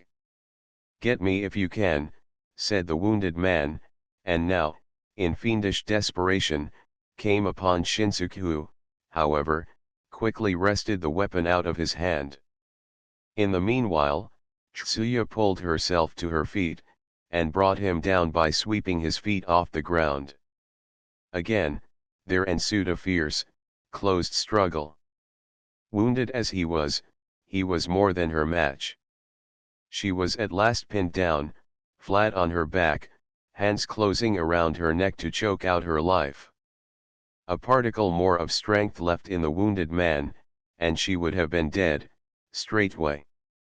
Takebe's strength had carried him thus far, but no farther. Suddenly he felt himself sapped of force. "Come, what are you doing, Shin-san?" Tsuya called out for help, straining her half-choked voice. "He's killing me, don't you see? Here is our chance, tonight.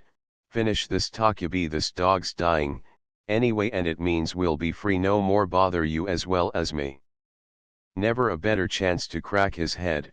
For heaven's sake, come and get him." Even while she went on trying to shriek out her appeal, her life seemed fast sinking, her voice grew fainter and ever fainter, until every second threatened to crop it short, once for all. "Fiend you! Oh, I'm choking. Help me, Shin-san." Her voice was good yet for that another shriek. Scarce had she spent out her breath, before Shinsuke drove the knife, the spoil of a moment ago, into the back of the man placed astride her fallen body. Little worse for the blow, the other shot himself into his arms, kicking, battering, biting, ripping with nails, in frenzied rage. Shinsuke did not experience such resistant force when he killed Santa or the boatman's woman. Nor were they always on their feet. Rolling and tumbling, dragged in dirt and pulled by hair, the two men fought on what appeared a fight of neither men nor beasts. It was after some moments that Shinsuke, almost by chance, buried his knife into the flabby side of his foe. Here, Tsuya. I die, but my curse be on your head. With this outburst on his lips, Takubi gave a convulsive shudder. In the same instant, a second blow was sent through his heart. One sharp whine of pain, hanging yet on the other's arms, he stiffened. What of the curse of a gutter rat? Serves you right, too, said Tsuya. It's the third one I've killed. I am damned, for heaven's sake, die with me, now. Shinsuke said, when he had shoved the corpse off, having freed himself from the dead man's clutch, his jaw sagged, in an uncontrollable tremble. What talk, man? If that's what you do, what's the sense of killing this man? You have gone down deep enough, why not stay there and take all good things coming your way? Who will know this thing, if we keep our mouths shut? Why this chicken-hearted idea? Come, you buck up. I don't want to die, no, never. Shinsuke was no longer in possession of his own mind. That he had played straight into her hand, he saw, and yet, in the face of all that, he now allowed himself to lapse from the resolution which he had so assiduously hugged for 3 days past. So, then, you'll do that for me? Oh, how happy, cried Tsuya, and, in her wild exultation, she danced about, lastly flinging herself against his chest blotched over with bloody clods.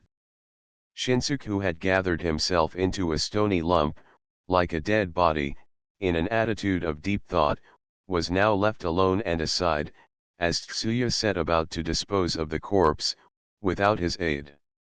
As a first thing, she slipped her hand into the bosom and pulled out a purse holding 100 ryo which, in her words, the dead man would not need for his trip to Hades.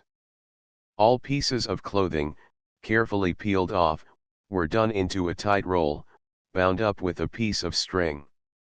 It was her idea to take away from the spot any and all things that might serve as evidence of the crime.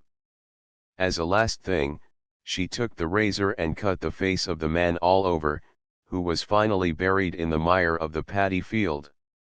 The remains were now beyond any possible recognition, should it chance to be discovered. More unfrequented ways were carefully picked, as they turned back for the Nakacho. Late that night, the two fugitive figures crawled into their home. Part V search for the whereabouts of Takubi, made at large and at length by his henchmen, had proved quite fruitless. Ashizawa admitted to the inquiry that he had wounded the man, who, however, took to his heels with his two companions. Tsuya's account was that the three of them, while fleeing in fright of officers' possible pursuit, lost one another on the way. He had not been seen since then. Even if he had made his way out of trouble, she opined, there would be very little chance of his surviving the wounds he had suffered. Abiding in their luck, which was little short of the devil's own, the couple had neatly pulled the wool over the eyes of the world. Nothing more to check them, they plunged into a life of gaiety and laughter. Her methods were oft subject to whispered comments, and yet the name of Sumkaki continued to rise in fame. To the girl at the zenith of her career, life seemed to be a cup never to be drained. One morning, about half a month or so after the night of the last murderous deed, the front lattice door of the Tsudaya was opened and admitted, on a voice of morning greeting, a caller who was of all callers the least expected, Kinzo of the Narihiracho. Shinsuke, who was just then seated over a brazier and a bottle of drink for his morning repast in the adjoining room, sped upstairs the instant he caught the sound of his voice. A parley ensued downstairs between Tsuya and Kinzo. "I know no man of that sort," she retorted, insisting on her ignorance in a manner that was more brusque than it was tart. "If you will say he is not here, I am not going to waste my time or yours, about that. When the man himself is disposed that way, it would do him little good, even if I got him by forcing a search through your house. So, I'm going to say to you a good morning, but here is something, Sumkaki-san, that I'd wish you to tell to this man Shinsuke, should you fall upon him by any chance. Tell him this straight and right, please, that my word is always good. I would never break what was sealed with a true man's words even if he broke his part of the promise. He can put himself at ease, because nothing will ever leak through my lips. But tell him that, if he wants so much to live, I want him to live straight and right, not to disappoint the man who trusted him, not to do anything that means cropping his own life, in a word, to change himself into a new man. I think he's been doing little good, since going away from my place. I wish he would take himself in hand from this on, at least, and turn his back upon the way he has been following. It's my honest wish, and you will tell him, as straight from my heart, just to oblige this old man, my regret for taking up so much of your time, and my wish for a good day to you." And Kinzo took his leave. "Shin-san, it went off fine." Tsuya came upstairs, proud of the way she had dispatched the matter. But when she found him glum and cheerless, she suggested, "If you are so worried, what of doing away with that old man, too?" "Thought of it myself, but to kill him, that man of all men, I think God's vengeance would be too heavy." He shook his head, heaving a sigh. It was a fact that his mind had become, these days, a prey to haunting ideas wherein the killing of a man and the taking of his money invariably loomed prominent. The man and woman whose lives were welded in much blood and crime seemed to feel themselves alive only to a filmed sense of life, without new stimulation of bloody intensity. He could not cast his eyes on a man's face, but he conjectured a vision of the same being laid low in a hideous corpse. He could not overcome the ominous presentiment that there were yet to be one or two more lives to be dispatched at his hands, somehow. Just about this time, the business of the boatman Cg began to bring him into the professional life of Tsuya. What with his thriving business, and with unaccountable earnings of illicit description, he prosperously carried him on all the year round. A new house had replaced the old. He had won his way into recognition as one of the opulent folk of the Takabashi way. Having attained such circumstances of fortune where he commanded homage and servility amongst his own numbers, with little fear of Takubi, who was dead to all appearances, only too ready to feel anew the old fire that he had neither lived out nor forsaken, and not without other obvious reasons, he took it upon himself to wait upon the pleasure of the woman who had knowledge of his dark secret. Perhaps, no more dragged by his guilty conscience than spurred on by his freshened gusto, he sought patiently to please and win her over, though he found her whims and fancies quite costly. Nursing a design in her heart from the start, Tsuya's reception of the man was calculated never to be discouraging or cold. He was to be led on and be made to dance to her music, until she should be ready to cast aside his fleeced remains, after he had been drained to her satisfaction. If all that sweetness you tell is true, I can't deny that it warms up my heart toward you. But, while you are with your Ichi-san, I wouldn't quite relish the idea. It was the refrain with which she would always parry his advance beyond a certain point. Ichi was the boatman's third wife. She herself had been a geisha in the Yoshicho quarter until 2 or 3 years ago, when Cg bought her out to be kept as his mistress. On the death of his last wife, he took her into his own family. Not a woman of so much attractiveness, she had nevertheless an accountably strong hold upon the man. Moral slips on his part or any little thing suggestive of such an eventuality, if smelt out, were sure to expose him to a connubial tirade, often accompanied by a muscular display of much vehemence. However strongly he might covet Tsuya, the idea of driving out this woman seemed to be the one thing he was never likely to buckle himself to. Little difference if the old woman was with me, he would say expediently. Why, there are a lot of ways so she would never be the wiser. To such she would retort, if it suits you, it won't suit me. If you love me truly, there is to be no other woman and no wife but myself. If her thrust thus driven home to him was meant as an idea to thwart him, it was as effective as it was intended to be. Listen, Seiji-san, you say you are in love with me, but you don't know what you talk about, do you? If you love me so much, why shouldn't you make a quick work of your woman who is wise to your doings? At last, she saw her chance on one occasion, and pushed her argument thus far. A man like yourself who would kill Shin-san in cold blood who had no fault except he loved me, wouldn't stop at a little thing like that, would he? It's Santa's work, and I had no hand in it by the way. You've become a woman of wonderful mettle, nowadays, and no mistake, either. On this expression of startled admiration, he dismissed the subject, but he appeared to have allowed his mind to be considerably swayed by her pregnant words. A little more time and Seiji and his woman shall be caught in the same noose. We will settle our old score with him. Such were the words oft whispered between the loving pair, as they found themselves alone, in each other's company, in that room upstairs in the Tsudaya, to sweetly enjoy those hours of bedtime. They would yet await their chance, and they treasured their hopes of vengeance.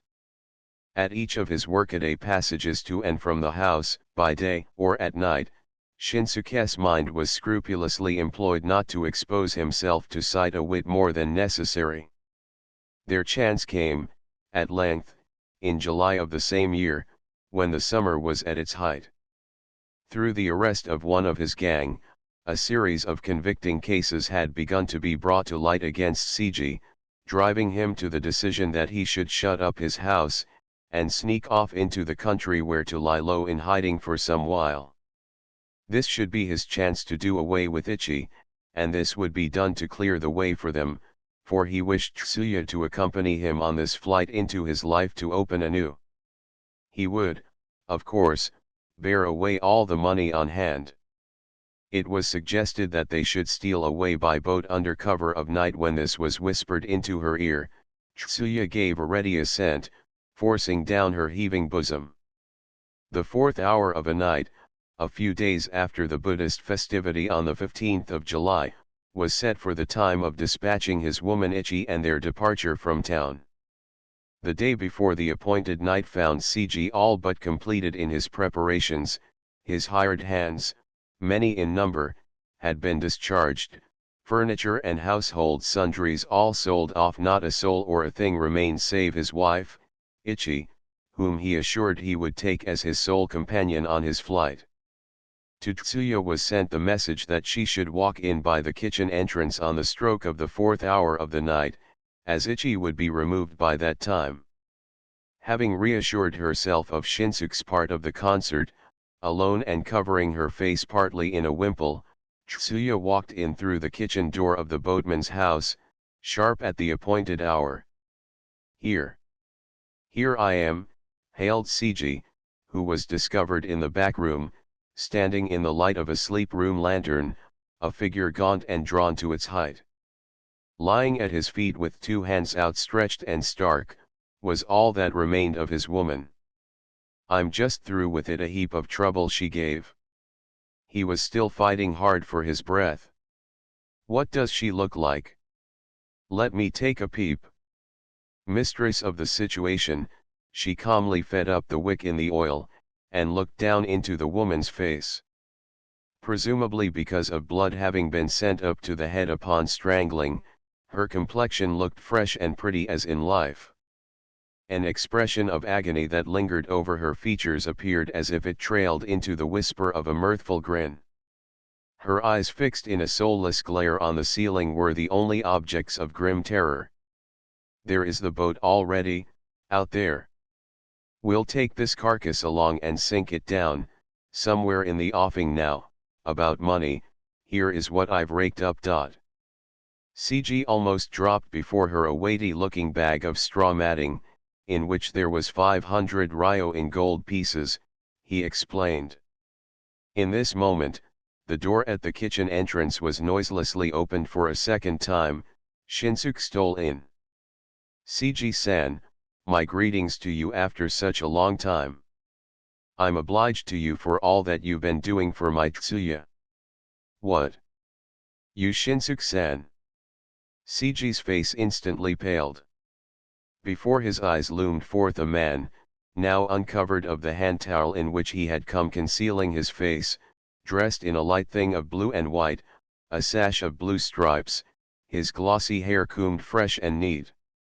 Though now presented in the attire of loud colors and garish patterns, much after the taste of a sporting man, it was no other than Shinsuke himself. "You said it right. I'm the same Shinsuke, at your service, though, perhaps, a thing or two wiser than when you used to know me. And be it my pleasure to report to you that both your wife and Santa were killed at my hands." A brief altercation led straightway to a scuffle. Without a weapon at hand, CGI was soon at bay. Tsuya's arm swiftly shot out from behind his back, and clapped fast over his mouth about to cry for help. Shinsuke was given sufficient time to complete his work. The bag of 500 ryo that they brought back from this sally was lavished in their orgies of reckless abandon, and cleaned out toward the close of the same year. Their hideous love had now spanned over a full year's time. "I really wish something nice were drifting our way soon, or we'll be wishing each other a pretty sorry sort of New Year," they would oft whisper between them in such complaint of fortune, as it kept sinking lower and lower. However, there was nothing forthcoming to bring them a smile or a windfall. There was but one course to be reckoned with, and Tsuya followed it with a vengeance. She brought into play the best that was in her against the men answering to her siren call, and her terms of capitulation were of relentless rigor. The love of Shinsuke for her grew more intense, as he sped farther downward. Her explanation that she had been at the old game again was good enough as far as it went, but, some nights when her return home was late, he would strike out into expression of his mind tinged with veiled mistrust, and chafing with jealous fears. "What am I to do with my baby boy? Can't you see how deeply in love I am with you? It doesn't seem possible that I should ever think of another man, does it? If I were to suit you like that, I might as well kiss a goodbye to my business." She would invariably dismiss it as if his case merited little more than a flippant laugh. However, the case of the woman who was oft late to come home had to go still farther. For, now she would fail sometimes to return before the morning, keeping him awake all night long. In face of anything he might say from his mistrustful mind in such events, she would remain in supreme composure, unembarrassed. There are so many turns and twists to the geisha's business, and she must be wise to them if she expects to do well. Especially, when she has irons in the fire, it is more than likely that she should have to act in many foolish ways, sometimes, pretending she's too drunk to hear the man or to wait on his pleasure, and sometimes, she has to keep this make-believe up until the next morning. It's all part of her game, and a girl who isn't capable of that gets the worst of it, to say nothing of fleecing a billy lamb. This she would hold forth in her effort to confirm her faith with him and the chastity of her conduct. A man of an unsuspecting, frank turn of mind, though with gruesome records against him now, Shinsuke had scarcely initiated himself into the inner knowledge of that peculiar world of the geisha which, for all appearances to the contrary, was really bound fast to an accepted code of honor. What he knew of the geisha or the world she lived in was through Tsuya only. For all his occasional fits of jealousy, therefore, he would always end by his complacent acceptance of her reassurance. It began to seem that Tsuya stayed out overnight more frequently. What was more strange, she never came back from such absences but that she was ready with a full account for the night, going, as she had never done before, into such length and detail in offering her explanation, all the while her bearing betrayed a restive, uneasy mind. One who was of a suspicious bent might have laid to her charge that hers was the manner of one trying to keep to the self a happiness that was almost too uncontrollable. One night she came back in a very bad condition, leaning against the shoulder of a guest who escorted her to the house door. "Shin-san, this is the gentleman who's been very good to me, the best master I have in business now. He is not quite a stranger to you, either. Now, come out and make up with the gentleman for what's gone before and thank him much for me." There lurked in her tone a trace of a note that was spiteful. The man who was announced as her master was the same Ashizawa, the officer, who was remembered for his deadly fight with the late Takubi. The impression Shinsuke had carried away from what little was seen of him on that night, was but confirmed now that he was brought face to face with the officer, a man in proper attire of the honored class, handsome features in lines of refined delicacy, an air of dignity about him that graced his profession and compelled respect of others. So, this might be the man in the case, Shinsuke thought instinctively. "Shinsuke, my greetings, and my wish to you that we should consign our memory of that night to the stream of oblivion, and we should be agreeable with one another. You shall be a welcome guest at my country villa of Terashimamura, and you should accept my invitation when you are so disposed." And Ashizawa's thin lips, associable with sharp wits, curled in a slight smile of benevolence. He was seen in a condition scarce better than his escort. Whilst the flames of jealous anger were consuming him, Shinsuke thought he should hold himself in check and silence, until he should fall upon conclusive proof. Imprudent charge would but give her a chance to make him ridiculous. He was now bent upon catching her red-handed. After continuing his work for 1 month, secretly tracing her moves every night, gathering gossip from tea-houses through bribing young ones serving in Tsuya's employment, Shinsuke was able to confirm himself that he had not erred greatly in his first surmise. However, all that he had procured so far was naught but indirect information that had taken him little way beyond where he was at the start. He had worked in vain to grasp such a chance as he needed.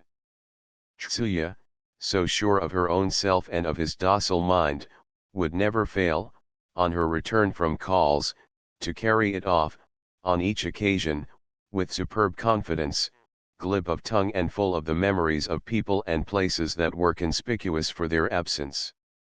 She would freely talk of this master and that guest, comment now on one tea house and again on another, but her time was really spent only in the company of Ashizawa.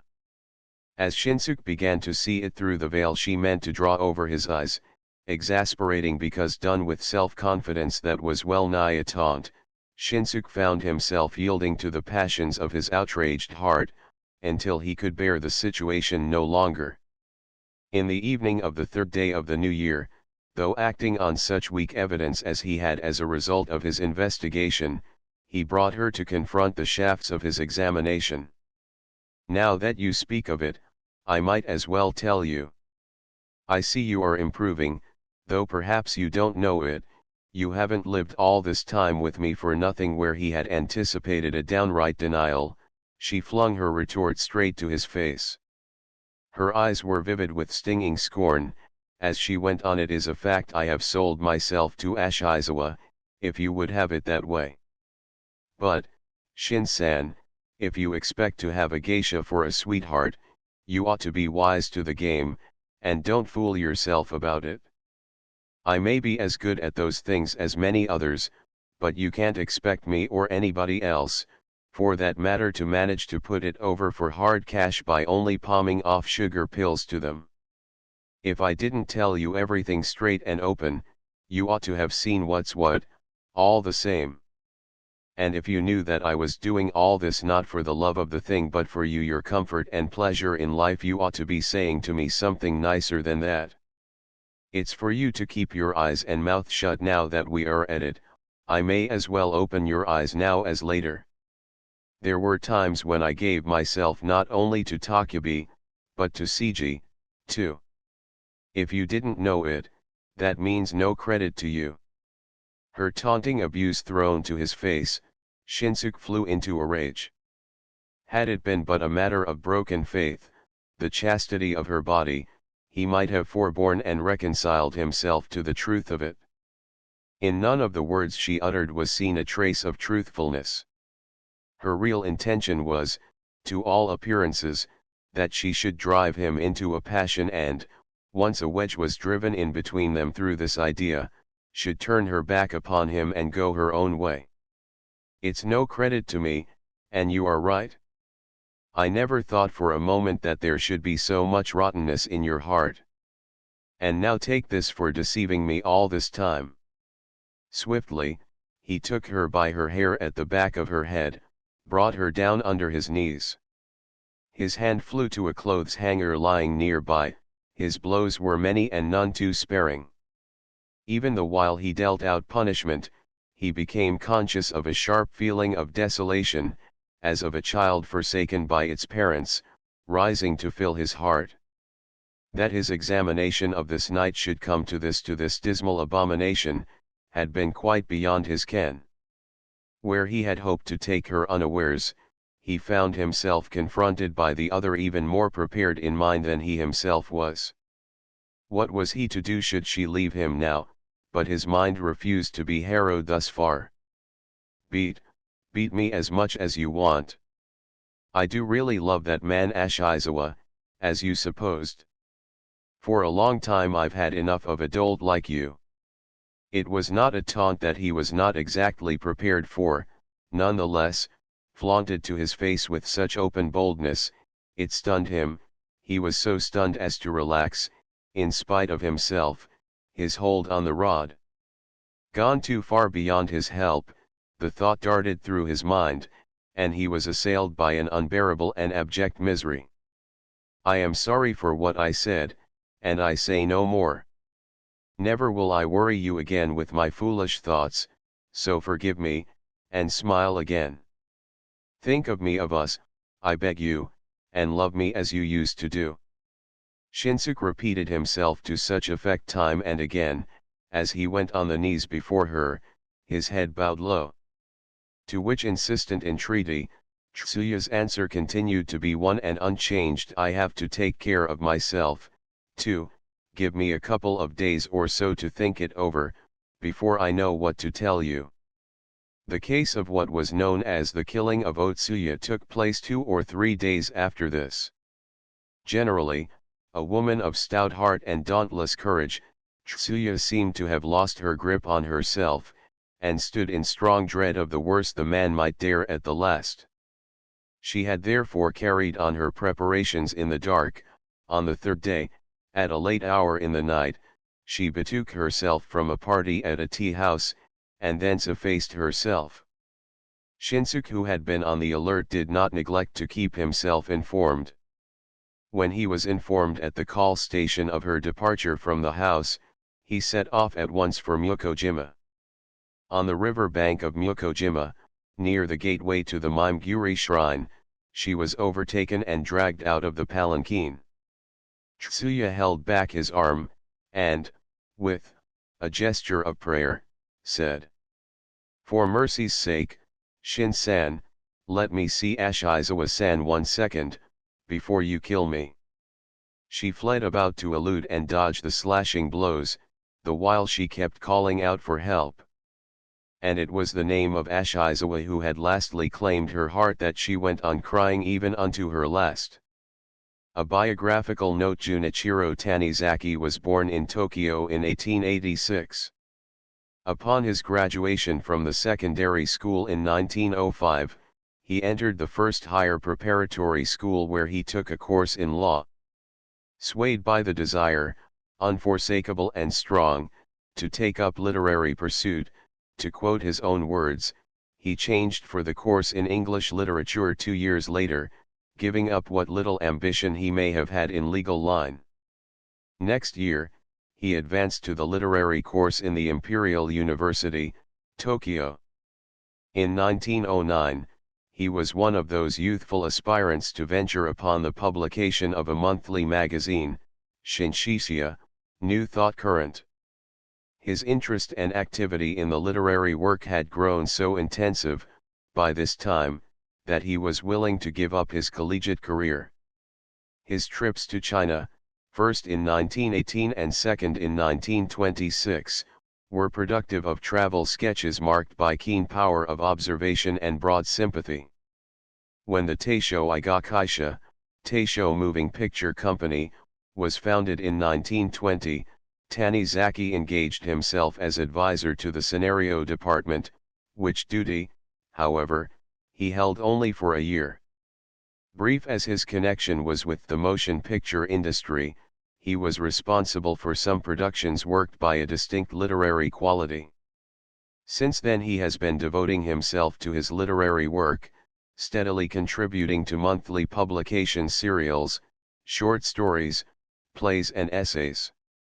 Jun'ichiro Tanizaki is the author of The Tattoo Artist and Kirin, 1909, The Youth, 1910, Atumono, 1912, Otsuya Koroshi 1915, Osaitu Minakichi, 1915, Sorrows of a Pagan, 1916, Sickbed Images, 1916, Fears of a Certain Boy, 1919, A Shark Man, 1920, A Story of A and B, 1921, Hanmoku Nights, 1922, Between God and Man, 1923, The Heart of a Dolt, 1924, All for the Love, 1921, Light, Shade, and Love, 1924, Shanghai Sketches, 1926, and others. Footnotes: 1 Cho, generally translated as street, is used in designating a particular locality of town, including a street line and, often, its neighborhood. 2 Otami Dan is one of familiar ways of addressing people. O, one of the honorific terms, carries often an endearing tone. Dan, placed after one's name, is used generally among people of working or servant classes in greeting one of their own number. 3 The value of gold pieces is hard to ascertain, as there were in circulation coins minted in different ages, and their qualities were of as different grades.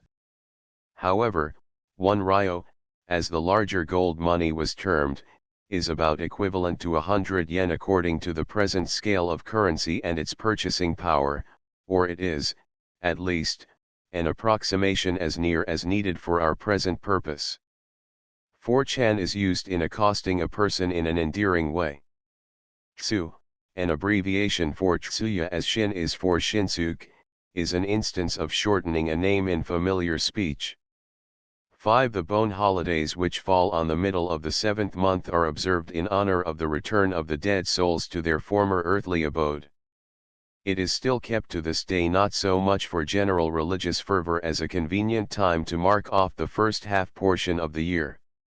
It is at this time and also just before or during the New Year's holidays, twice in a year, that people exchange presents as greetings of the season.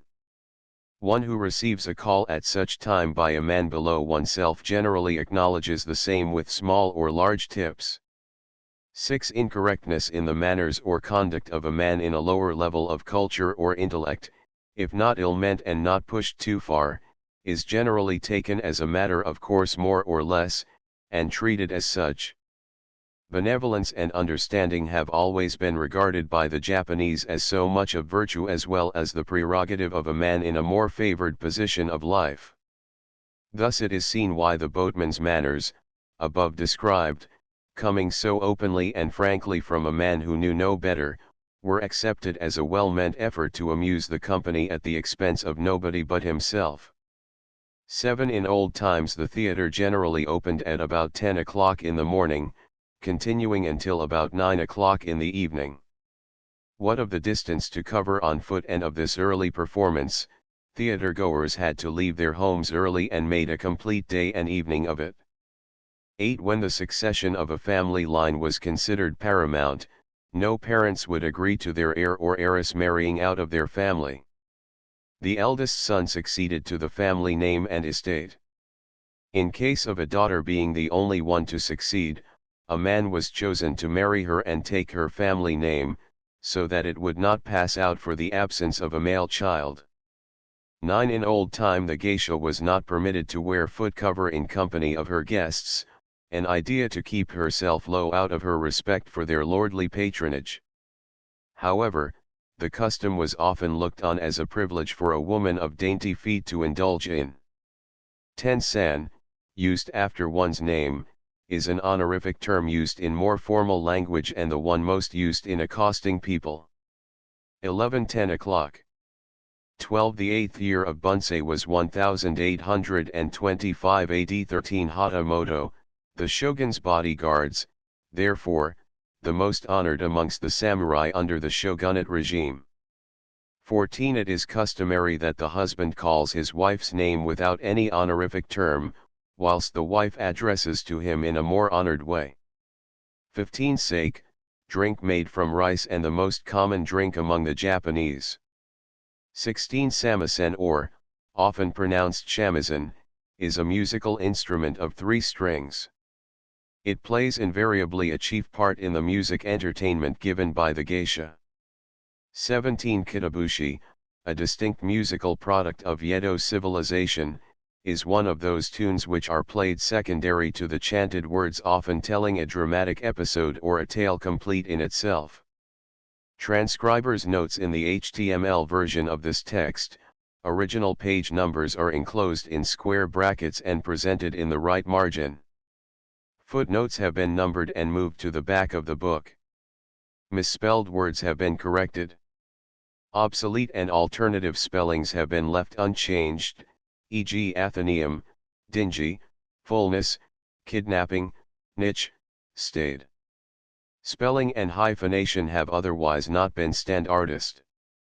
Grammar has not been corrected. Punctuation has been silently corrected. Edit distance in corrections table below refers to the Levenshtein distance. Japanese data, from end of book, title, Atsuya Koroshi, lit.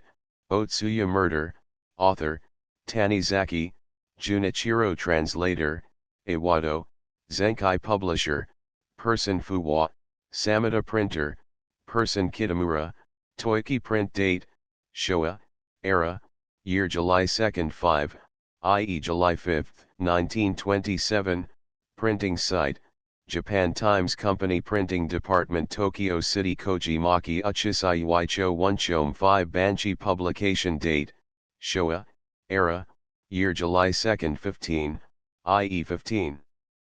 July 1927, publication site, Japan Times Company Publication Department Tokyo City Kojimaki Uchisai Iwaicho 1 5 Banchi sales site, nationwide various bookstores fixed price, 2 yen 50 sen corrections, page source correction edit distance I, 2, 3, 4, V, 6, 8, X, X Tanizaki 1 3 Trans-Latin translation 1 8, Ad Zenkai 1 11 Trafficked 1 12 Generalities 1 15 Shinsuk 1 16 2 1 6.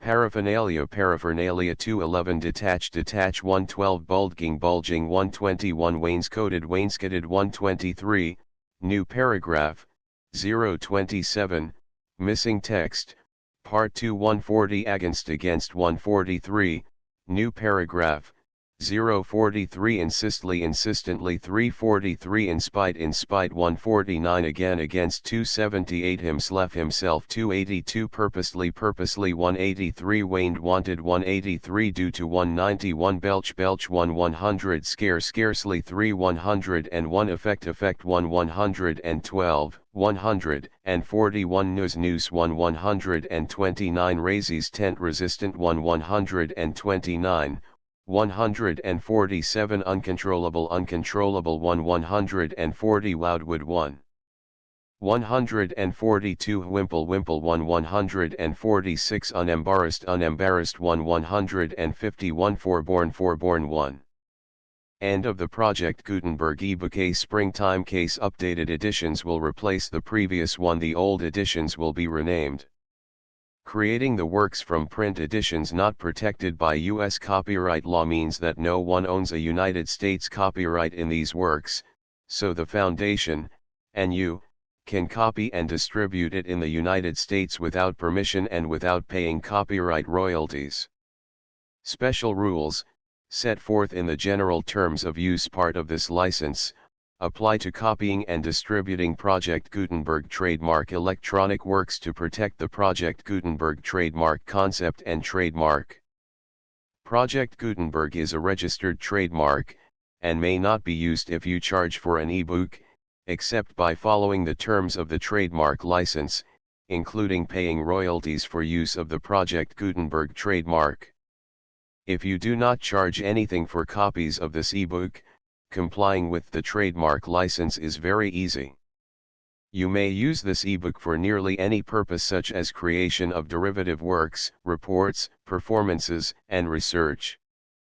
Project Gutenberg ebooks may be modified and printed and given away. You may do practically anything in the United States with ebooks not protected by U.S. copyright law. Redistribution is subject to the trademark license, especially commercial redistribution.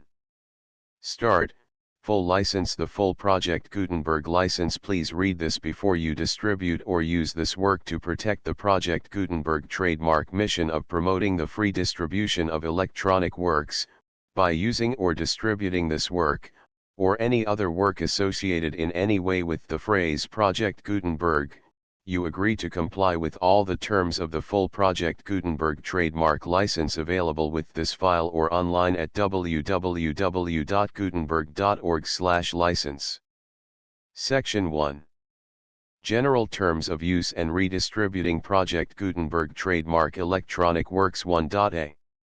By reading or using any part of this Project Gutenberg trademark electronic work, you indicate that you have read, understand, agree to and accept all the terms of this license and intellectual property, trademark/copyright, agreement. If you do not agree to abide by all the terms of this agreement, you must cease using and return or destroy all copies of Project Gutenberg trademark electronic works in your possession. If you paid a fee for obtaining a copy of or access to a Project Gutenberg trademark electronic work and you do not agree to be bound by the terms of this agreement, you may obtain a refund from the person or entity to whom you paid the fee as set forth in paragraph 1.e.8. 1.b. Project Gutenberg is a registered trademark. It may only be used on or associated in any way with an electronic work by people who agree to be bound by the terms of this agreement. There are a few things that you can do with most Project Gutenberg trademark electronic works even without complying with the full terms of this agreement.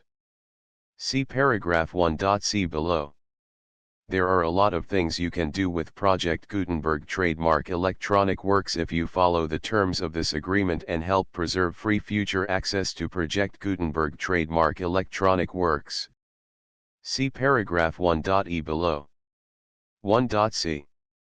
The Project Gutenberg Literary Archive Foundation, the Foundation or PGLOF, owns a compilation copyright in the collection of Project Gutenberg trademark electronic works. Nearly all the individual works in the collection are in the public domain in the United States. If an individual work is unprotected by copyright law in the United States and you are located in the United States, we do not claim a right to prevent you from copying, distributing, performing, displaying, or creating derivative works based on the work as long as all references to Project Gutenberg are removed.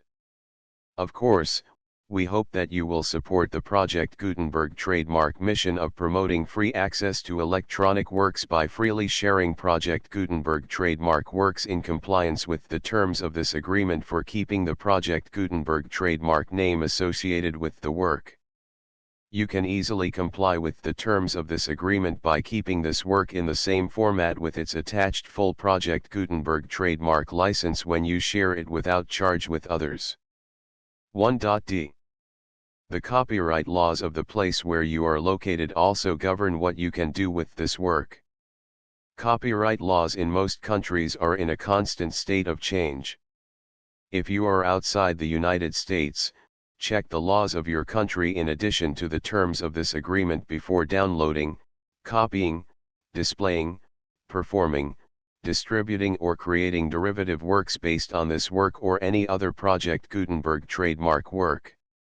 The Foundation makes no representations concerning the copyright status of any work in any country other than the United States.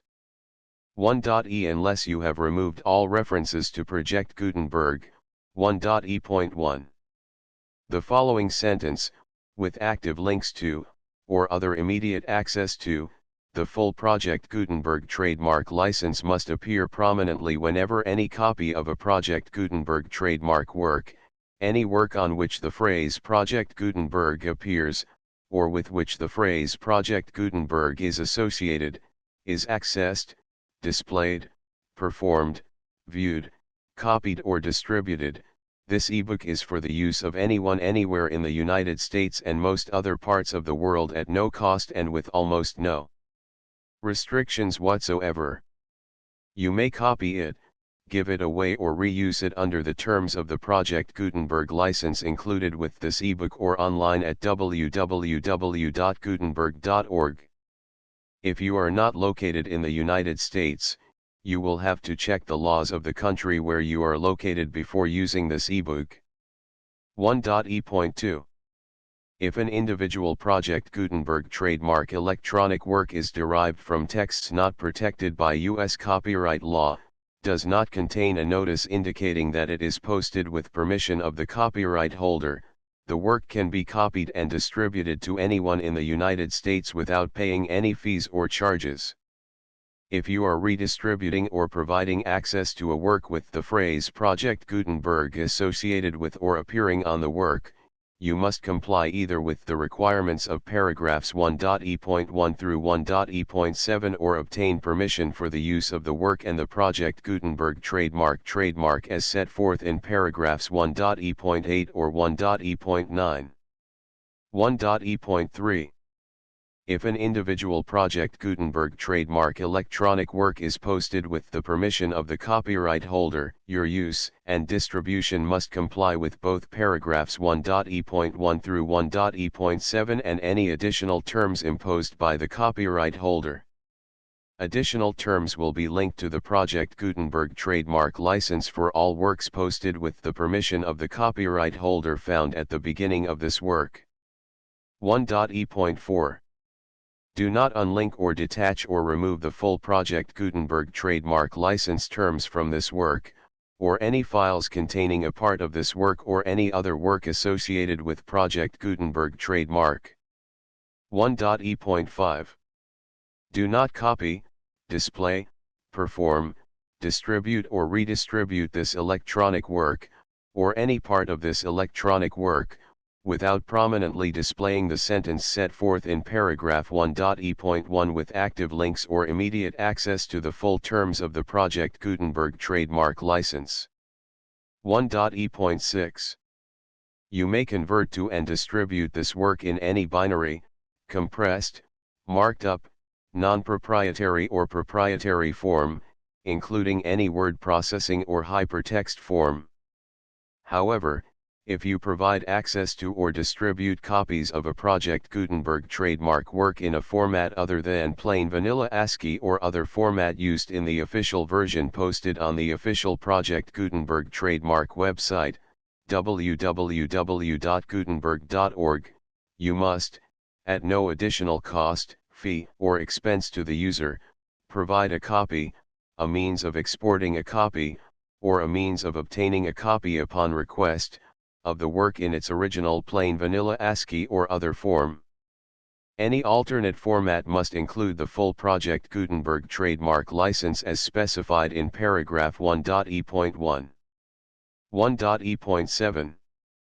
Do not charge a fee for access to, viewing, displaying, performing, copying or distributing any Project Gutenberg trademark works unless you comply with paragraph 1.e.8 or 1.e.9. 1.e.8. You may charge a reasonable fee for copies of or providing access to or distributing Project Gutenberg trademark electronic works provided that, you pay a royalty fee of 20% of the gross profits you derive from the use of Project Gutenberg trademark works calculated using the method you already use to calculate your applicable taxes. The fee is owed to the owner of the Project Gutenberg trademark, but he has agreed to donate royalties under this paragraph to the Project Gutenberg Literary Archive Foundation. Royalty payments must be paid within 60 days following each date on which you prepare, or are legally required to prepare, your periodic tax returns. Royalty payments should be clearly marked as such and sent to the Project Gutenberg Literary Archive Foundation at the address specified in Section 4. Information about donations to the Project Gutenberg Literary Archive Foundation. You provide a full refund of any money paid by a user who notifies you in writing, or by email, within 30 days of receipt that he does not agree to the terms of the full Project Gutenberg trademark license. You must require such a user to return or destroy all copies of the works possessed in a physical medium and discontinue all use of and all access to other copies of Project Gutenberg trademark works. You provide, in accordance with paragraph 1.f.3, a full refund of any money paid for a work or a replacement copy, if a defect in the electronic work is discovered and reported to you within 90 days of receipt of the work. You comply with all other terms of this agreement for free distribution of Project Gutenberg trademark works. 1.e.9. If you wish to charge a fee or distribute a Project Gutenberg trademark electronic work or group of works on different terms than are set forth in this agreement, you must obtain permission in writing from the Project Gutenberg Literary Archive Foundation, the manager of the Project Gutenberg trademark. Contact the Foundation as set forth in Section 3 below. 1.f.1.f.1. Project Gutenberg volunteers and employees expend considerable effort to identify, do copyright research on, transcribe and proofread works not protected by U.S. copyright law in creating the Project Gutenberg trademark collection. Despite these efforts, Project Gutenberg trademark electronic works, and the medium on which they may be stored, may contain defects, such as, but not limited to, incomplete, inaccurate or corrupt data, transcription errors, a copyright or other intellectual property infringement, a defective or damaged disk or other medium, a computer virus, or computer codes that damage or cannot be read by your equipment. 1.f.2. Limited warranty, disclaimer of damages, except for the right of replacement or refund described in paragraph 1.f.3, the Project Gutenberg Literary Archive Foundation, the owner of the Project Gutenberg trademark, and any other party distributing a Project Gutenberg trademark electronic work under this agreement, disclaim all liability to you for damages, costs, and expenses, including legal fees. You agree that you have no remedies for negligence, strict liability, breach of warranty or breach of contract except those provided in paragraph 1.f.3. You agree that the Foundation, the trademark owner, and any distributor under this agreement will not be liable to you for actual, direct, indirect, consequential, punitive, or incidental damages even if you give notice of the possibility of such damage. 1.f.3. Limited right of replacement or refund, If you discover a defect in this electronic work within 90 days of receiving it, you can receive a refund of the money, if any, you paid for it by sending a written explanation to the person you received the work from. If you received the work on a physical medium, you must return the medium with your written explanation. The person or entity that provided you with the defective work may elect to provide a replacement copy in lieu of a refund. If you received the work electronically, the person or entity providing it to you may choose to give you a second opportunity to receive the work electronically in lieu of a refund. If the second copy is also defective, you may demand a refund in writing without further opportunities to fix the problem. 1.f.4 Except for the limited right of replacement or refund set forth in paragraph 1.f.3, this work is provided to you as is, with no other warranties of any kind, express or implied, including but not limited to warranties of merchantability or fitness for any purpose. 1.f.5 Some states do not allow disclaimers of certain implied warranties or the exclusion or limitation of certain types of damages. If any disclaimer or limitation set forth in this agreement violates the law of the state applicable to this agreement, the agreement shall be interpreted to make the maximum disclaimer or limitation permitted by the applicable state law. The invalidity or unenforceability of any provision of this agreement shall not void the remaining provisions. 1.f.6 Indemnity.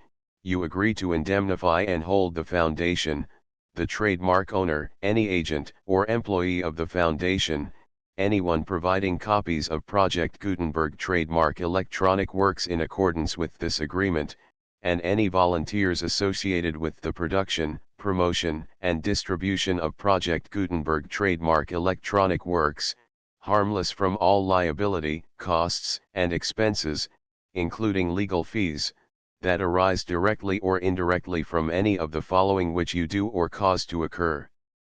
A. Distribution of this or any Project Gutenberg trademark work. B. Alteration, modification, or additions or deletions to any Project Gutenberg trademark work, and C. Any defect you cause. Section 2. Information about the mission of Project Gutenberg trademark. Project Gutenberg trademark is synonymous with the free distribution of electronic works in formats readable by the widest variety of computers, including obsolete, old, middle-aged, and new computers. It exists because of the efforts of hundreds of volunteers and donations from people in all walks of life. Volunteers and financial support to provide volunteers with the assistance they need are critical to reaching Project Gutenberg trademark's goals and ensuring that the Project Gutenberg trademark collection will remain freely available for generations to come. In 2001, the Project Gutenberg Literary Archive Foundation was created to provide a secure and permanent future for Project Gutenberg trademark and future generations. To learn more about the Project Gutenberg Literary Archive Foundation and how your efforts and donations can help, see sections 3 and 4 and the Foundation information page at www.gutenberg.org. Section 3. Information about the Project Gutenberg Literary Archive Foundation. The Project Gutenberg Literary Archive Foundation is a non-profit 501(c)(3) educational corporation organized under the laws of the state of Mississippi and granted tax-exempt status by the Internal Revenue Service. The Foundation's IN or Federal Tax Identification Number is 64-6221541. Contributions to the Project Gutenberg Literary Archive Foundation are tax-deductible to the full extent permitted by U.S. federal laws and your state's laws. The Foundation's business office is located at 809 North 1500 West, Salt Lake City, Utah 841-16801-596-1887. Email contact links and up-to-date contact information can be found at the Foundation's website and official page at www.gutenberg.org/contact section 4. Information about donations to the Project Gutenberg Literary Archive Foundation. Project Gutenberg trademark depends upon and cannot survive without widespread public support and donations to carry out its mission of increasing the number of public domain and licensed works that can be freely distributed in machine-readable form accessible by the widest array of equipment including outdated equipment. Many small donations, $1 to $5,000, are particularly important to maintaining tax-exempt status with the IRS. The Foundation is committed to complying with the laws regulating charities and charitable donations in all 50 states of the United States. Compliance requirements are not uniform and it takes a considerable effort, much paperwork, and many fees to meet and keep up with these requirements. We do not solicit donations in locations where we have not received written confirmation of compliance. To send donations or determine the status of compliance for any particular state, visit www.gutenberg.org/donate. While we cannot and do not solicit contributions from states where we have not met the solicitation requirements, we know of no prohibition against accepting unsolicited donations from donors in such states who approach us with offers to donate. International donations are gratefully accepted, but we cannot make any statements concerning tax treatment of donations received from outside the United States. U.S. laws alone swamp our small staff. Please check the Project Gutenberg web pages for current donation methods and addresses. Donations are accepted in a number of other ways including checks, online payments, and credit card donations. To donate, please visit www.gutenberg.org/donate. Section 5. General information about Project Gutenberg trademark electronic works. Professor Michael S. Hart was the originator of the Project Gutenberg trademark concept of a library of electronic works that could be freely shared with anyone. For 40 years, he produced and distributed Project Gutenberg trademark ebooks with only a loose network of volunteer support. Project Gutenberg trademark ebooks are often created from several printed editions, all of which are confirmed as not protected by copyright in the U.S. unless a copyright notice is included. Thus, we do not necessarily keep ebooks in compliance with any particular paper edition. Most people start at our website, which has the main PG search facility, www.gutenberg.org. This website includes information about Project Gutenberg trademark, including how to make donations to the Project Gutenberg Literary Archive Foundation, how to help produce our new ebooks, and how to subscribe to our email newsletter to hear about new ebooks. A springtime case introduction. Translators note: an introduction, table of contents, Part I, Part 2, Part 3, Part 4, Part VA, biographical note, footnotes, transcribers notes, Japanese data corrections. The full Project Gutenberg license I-23678-9X1214-1516-17,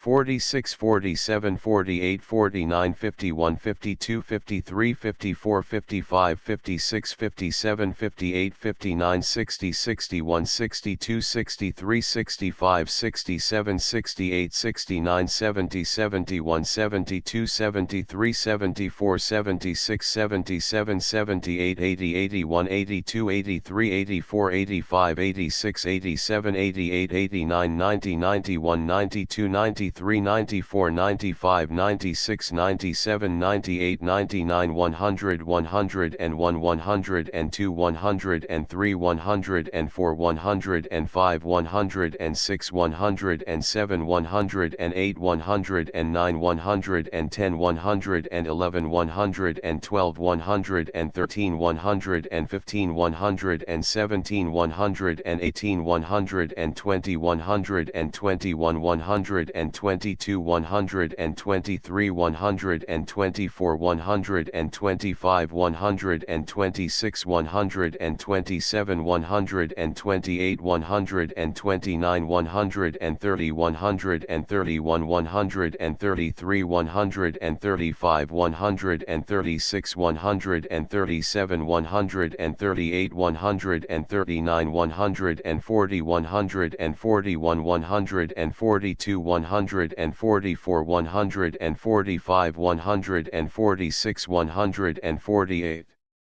149 150 151 153 154